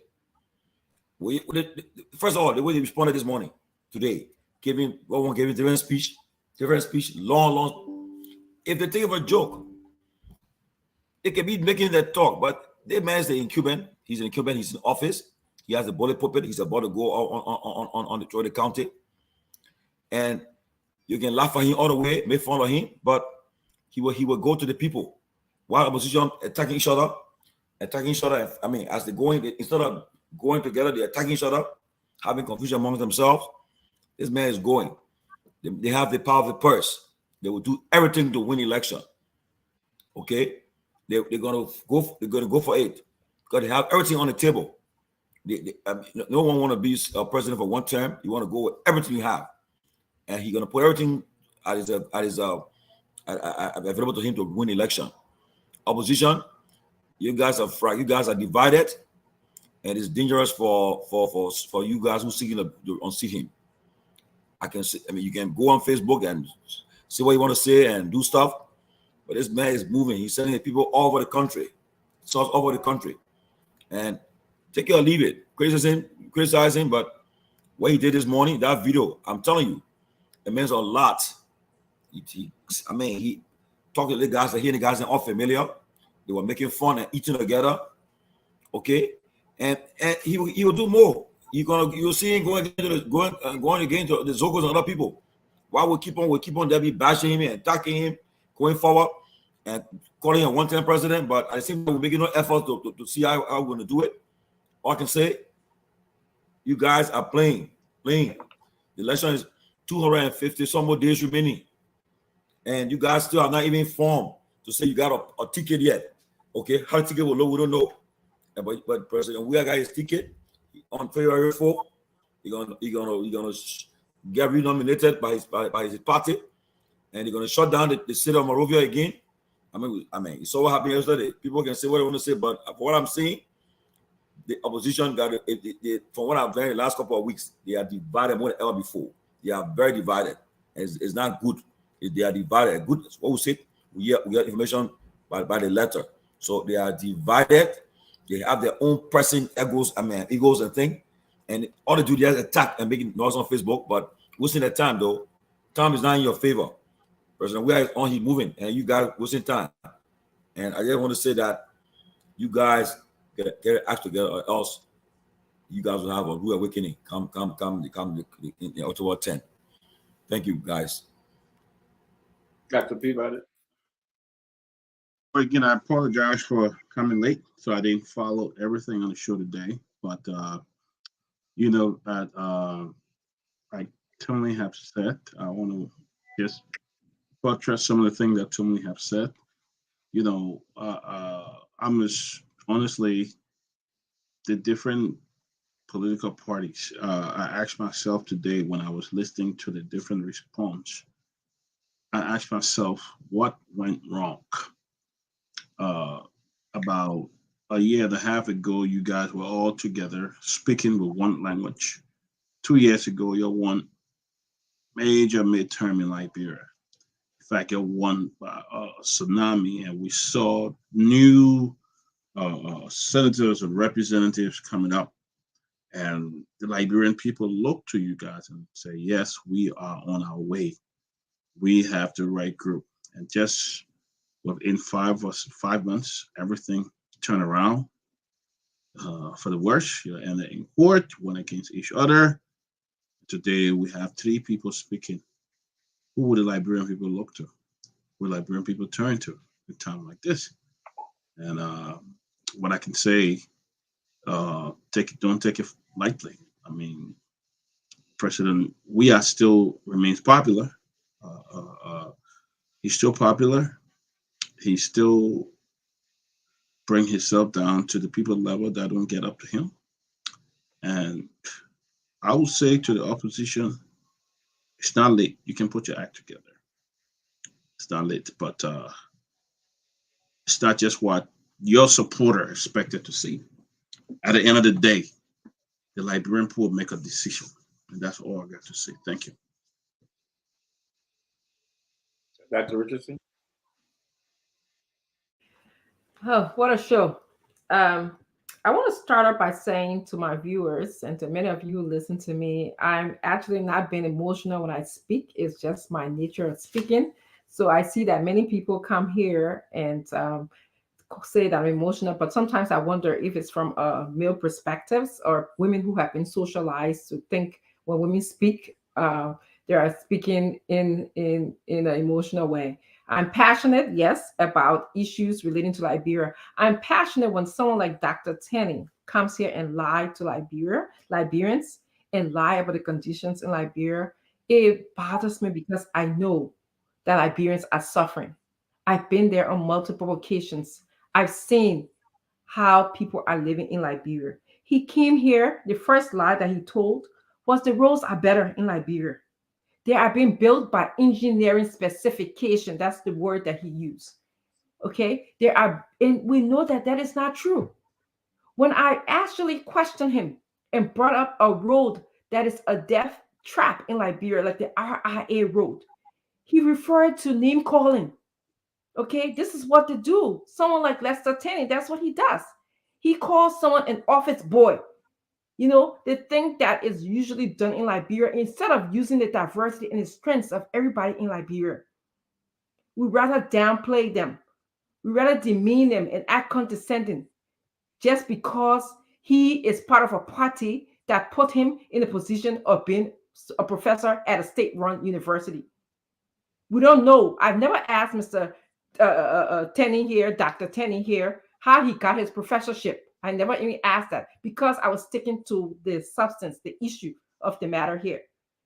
All right. He called a technical assistant, someone who worked closely with the Minister of Public Works, someone who actually reviewed all of the plans for the RIA highway and knew that there was no consideration in terms of administrative processes were overlooked. That contract was an unsolicited contract. Legal process was overlooked. All of the manner in which the procedures that were followed in terms of building roads were overlooked. He came here and talked about life expectancy. As a social scientist, we don't just look at life expectancy as it is. We look at several factors. We look at the difference between cause correlation and cause and effect.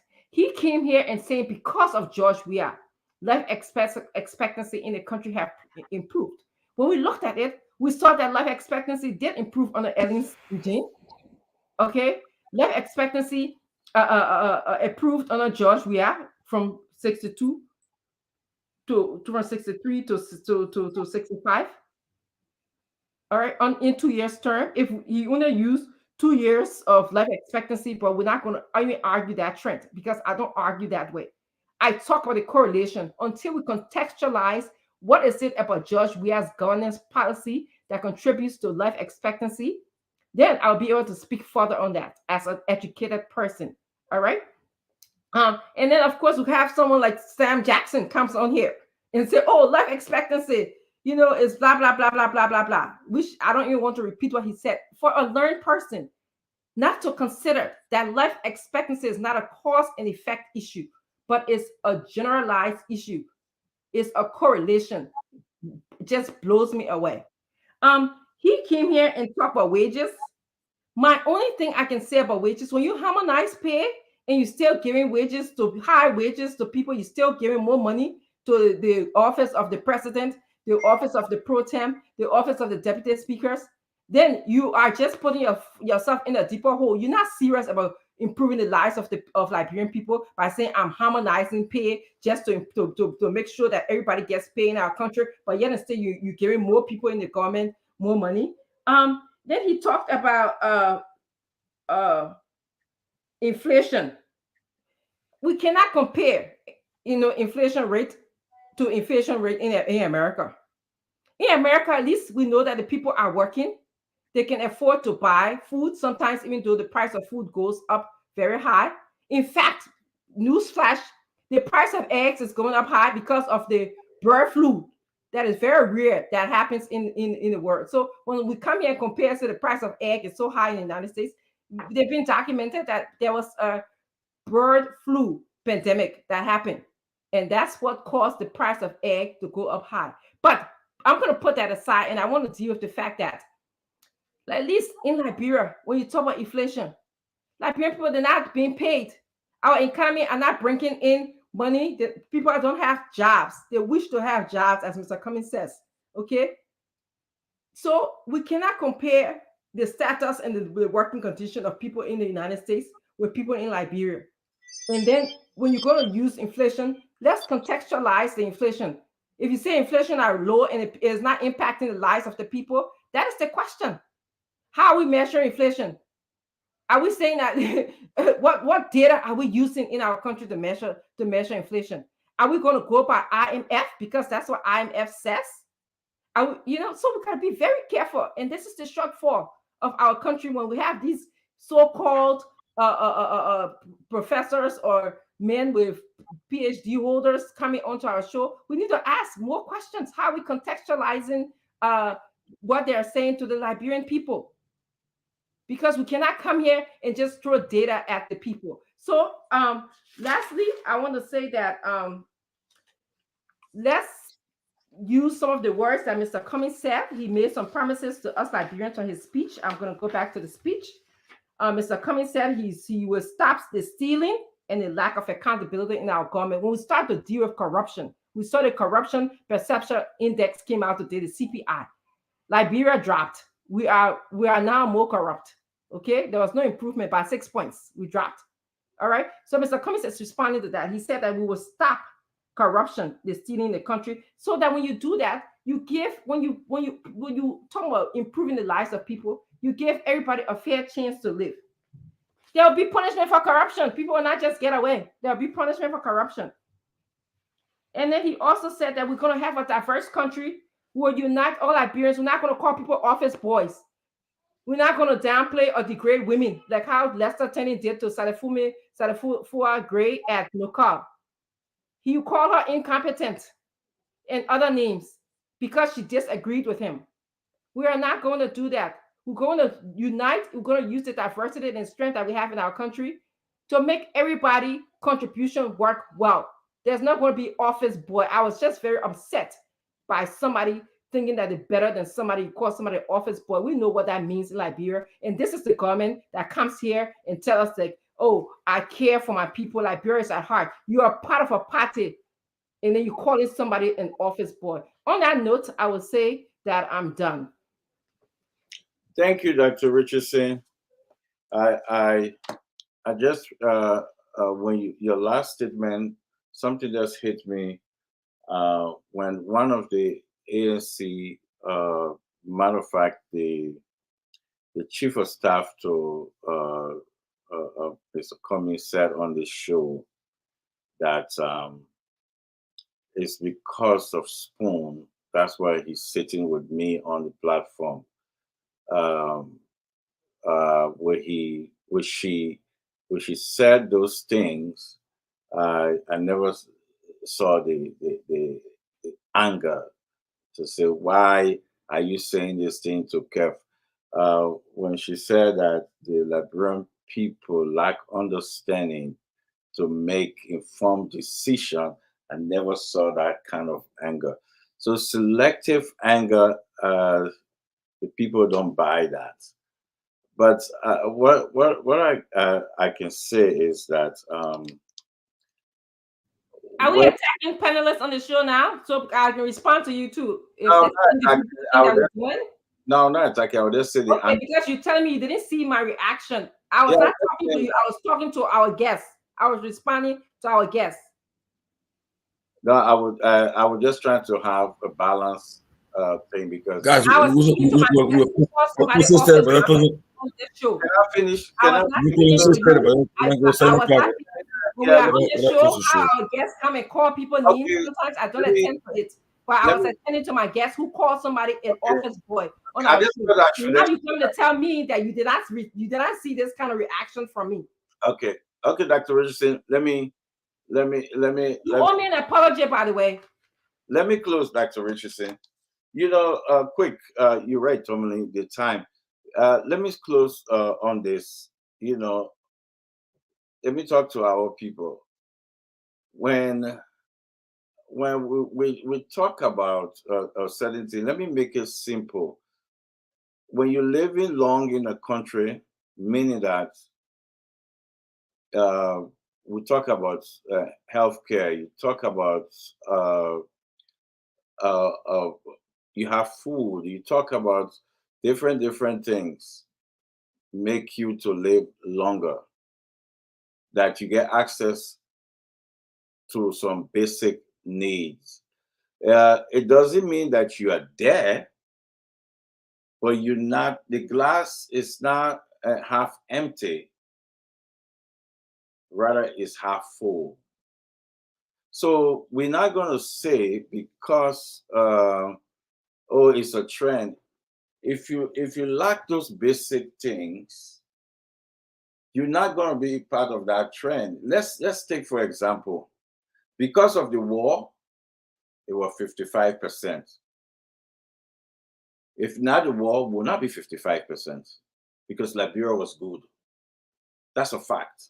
The war, 55%. So post-war, it start going up. So that it means that under Jowia, the people life not coming down.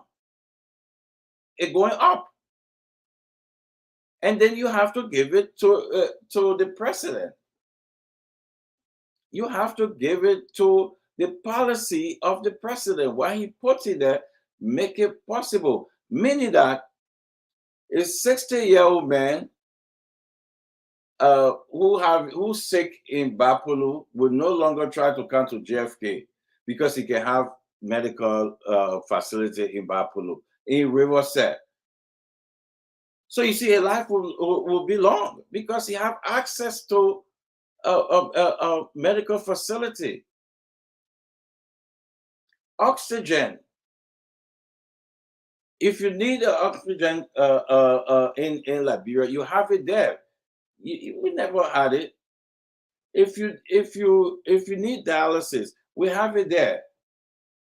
So when people talking about, because I using the normal word that you live longer. Under George Manuel, you live up to 65. That's the age. So it going up. It's not coming down based on the president policy. As simple as that. But I'm telling you, if that number were dropping, folks will say that George Manuel we have fault. They will put it to him. But because the number going up, it's not him. It sounds like the right wing people in America. Yeah, 2010, it snowed in Maryland. It was a heavy snow. The right wing people, yeah, they say, "Oh, that Obama fault." A work colleague of mine whose parents live on the mountain, she said she went to her parents and said that Obama fault. The white lady said, "Damn it, my people." But that's how it is. Under this president, our country is moving forward. That's it's a fact. The country is not coming backward. The country is moving forward.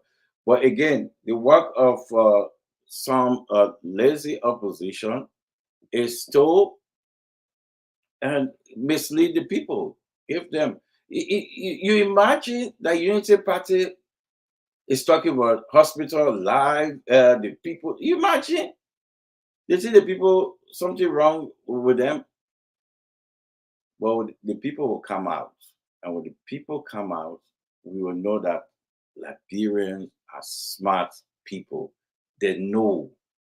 The people will come out. How can Unity Party what kind of moral grounds can you give the Union Party who were there 5 years ago? So you tell me like, bro, okay, they destroy? No. So let me close. Here we have, you know, I so let me say this. Tommy, to moderate is like I'm in some shackle.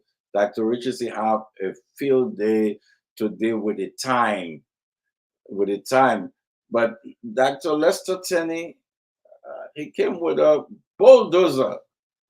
I can tell you, man, he's heavy. Dr. Lester Tenney is heavy. He's not a guy that anybody can joke with. But being behind this thing called moderator is like a jail. So let me say the last thing, Dr. Richardson. You see, you had time. I gave you time. You see, we give people time. I hope when you do that, you can give me that same time. You had a field day on the time. So thank you guys. Tommy, any birthday thing, anything, any death news birthday? No death news, man. Death news, man. Who's a good news, buddy? Okay. Death news. All right, guys. All right, guys. Kev, good job. Really good to see you. Yes, good job, Kev. Good job. Thank you. Good to see you guys. All right. Guys, so we got a meeting, what, 8:30 tonight? Yeah, 8:30. 8:30 conference meeting, right? Yeah. 8:30. Yeah. Okay. All right.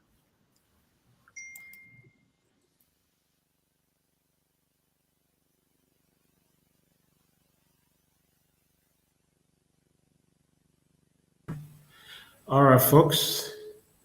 If you just So James. So folks out there, want to say thank you so much for being with us. Thanks for making your contributions in the comment section. Join us tomorrow for another great edition of the program Spoon Talk. My name is Nelson Colette. James Flomo has been here, and thanks to you for making your contributions. James. So why is that jump on that? Yeah, folks. I was doing some technical adjustments in the background. All right, man, bro. I hope to see you next Tuesday. Saturday, rather. Yeah, that's Saturday. Yeah. All right. Okay. Mm-hmm.